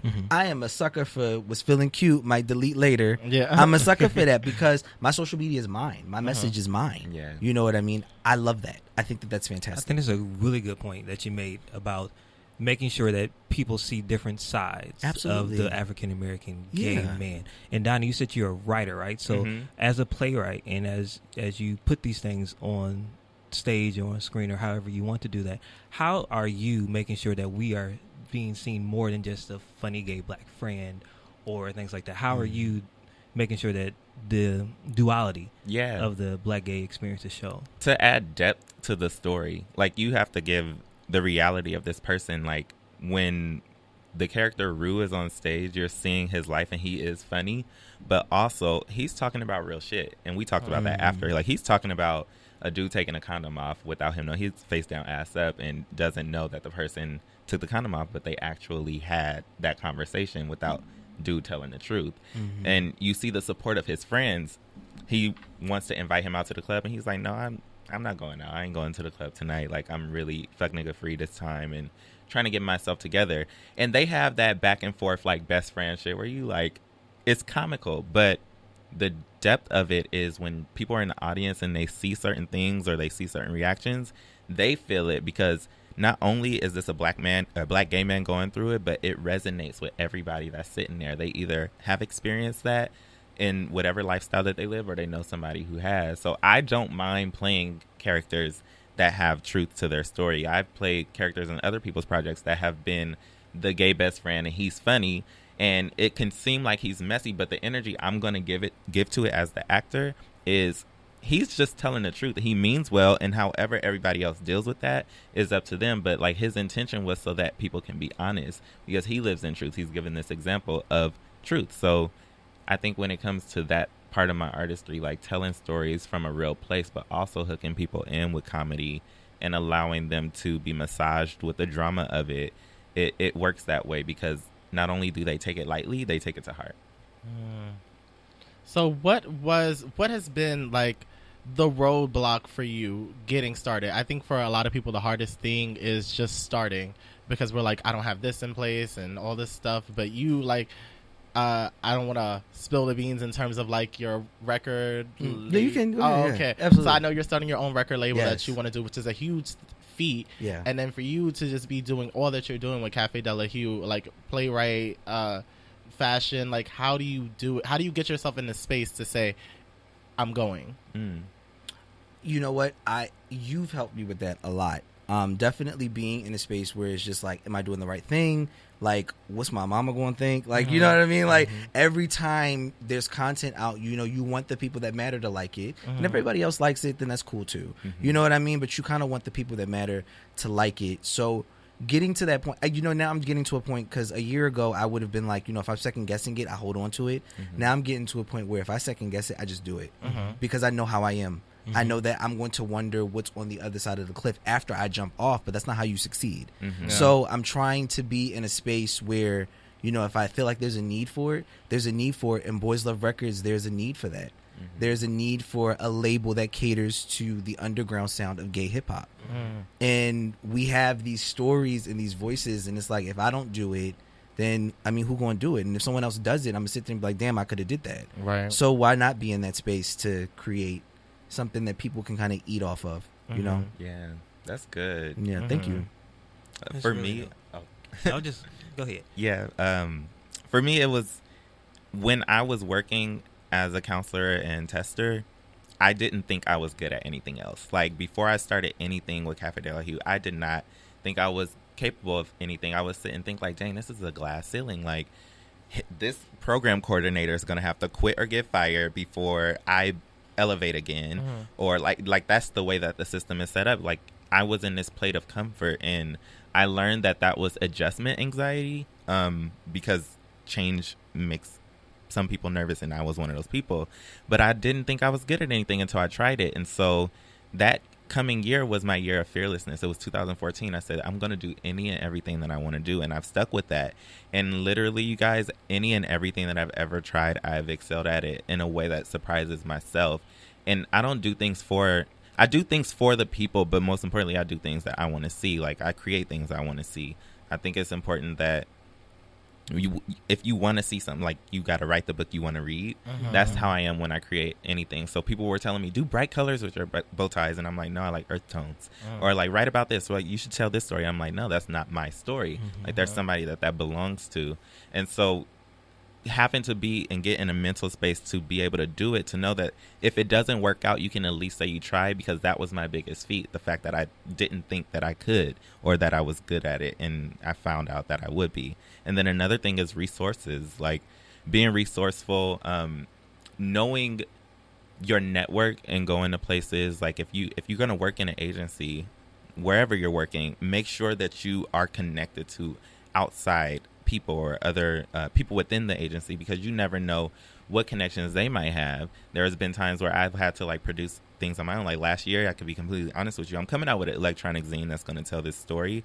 But last year, I didn't even make $7,000. Like, when I did all my paperwork to figure out like my funds, I made under 10 grand, which is crazy. Like, how could you do that? And I still was able to produce everything that I wanted to produce. Like, it was like, you make money, you use it to create something else. Like, all that extra shit, I don't care about going out. Like, my best friend would be like, come on, let's go to the club. I'm like, no, I don't got the money. He's like, I got you. We'll get drinks, or I'll Uber us, or like anything like that. Like, I sacrificed a lot to make these things happen, because my dreams are so important to me. I can see my big picture clearly, and I know where I'm going. And those type of little things don't matter, as long as you feel like, okay, I can take what I make to make some more. and I created my show for the first time last year, but I used checks that I got from commercials and stuff like that to make that happen. So just being resourceful is how I make it and keep going. That's dope. I feel like some gems were dropped. I did too. In my whole mind, I was like, "Ooh, that's uniquely speaking." Let me put that in my back pocket for one of these days. Yeah, you fraud bitch. I know. No, that was so good. Okay, so now we like to end our show just with a recap of what we've learned. So, yeah. Yeah, I'm hungry. I thought it was just me. Yeah, this was hella early. I did not eat. Yeah, there's no time. I struggle to get here on time, so God forbid I try and get some nutrition in there. Listen, Yeah. don't get faint. Pull up tomorrow like, oh, it's time for the show. Real Lauryn Hill. So, what did you learn, Kelvin? I've learned that when buying masks from the fellow Mexicans on the corner, make sure you measure your face, because this is really, really big, and it's really taking over my whole face. So, with that, also learn that we shouldn't be forcing sex on 13 and 14-year-olds. That's kind of inappropriate. Yeah. But I've also learned, if you're grown as shit and you want to post something, post it. Period. Because that's your prerogative. Periodically table. I've learned if you've gotten rid of a rabid dog, don't get that shit again. Nah. At all. Yeah. It's toxic. Yeah. No, I've learned that, if you go and snitch, dye your hair just one color. Yeah. Right. So they don't call you a rainbow hair bitch. It takes away the clownery. Dog hair. Clownery. Right. Rainbow dog-headed bitch. I learned that if you're going to get into a relationship, you need to ask and seek all the details before it gets too deep. That's a word. Yeah. That's a word. A really good one. And I've learned that, I'm learning this every day, but I've learned that everything that you want is attainable, but you have to get yourself mentally in the space to get it. Like, visualize it and really, like, see it through. Because a lot of these bitches not going to see it till you've drawn half the picture, like, and added some color to it. Then they're like, oh, I start to see it. But you got to see it harder than all these people because it's your vision. So lead with that and then, like, really go after it. And things will slowly fall where they need to fall. So, yeah. Look at that. Love it. That was a gem right there. That was Thank a you. gem. Steal my shit. All right. In place. It's what I do. Sorry. I'm a fraud bitch. I bring that. Right. Yeah. That's what I'm supposed to be doing. Okay. Sorry. I've learned. No, just You want to outdo me so bad. I've learned on the way over here. When you're walking, hold your head up. Okay. Go ahead. Zavi, Donnie, where can we catch you guys on social media? Boys Love Flowers on all social media. Follow Boys Love Records on Instagram. Shout out to Jasper Dupree, Abe the Rapper, Bambi, Russie J. The mixtape is coming soon. Flowers and Smoke this winter. Let's get it. Yes. You can follow me on Instagram at Donnie Hugh and my brand Instagram at Cafe de la Hugh. All right. And it's Kelvin Unique. So you can find me at Kelvinology. That's Kelvinology on your Instagram. And also make sure you are following the Get Right Radio Show. That's the Get Right Radio Show on your Instagram. And download the Good News Radio app. What are you doing? Why haven't you listened to this show and all the other wonderful shows on this podcast network? And you can catch me on Instagram at The World According to Eric, Facebook, Twitter, and YouTube at Eric Devante. And I would give you guys my Cash App, but you bitches is broke because nobody has sent me a dime. But as always, ladies and gentlemen, I hope you got right. That's right. Get right or get left. Bitch, you better get right.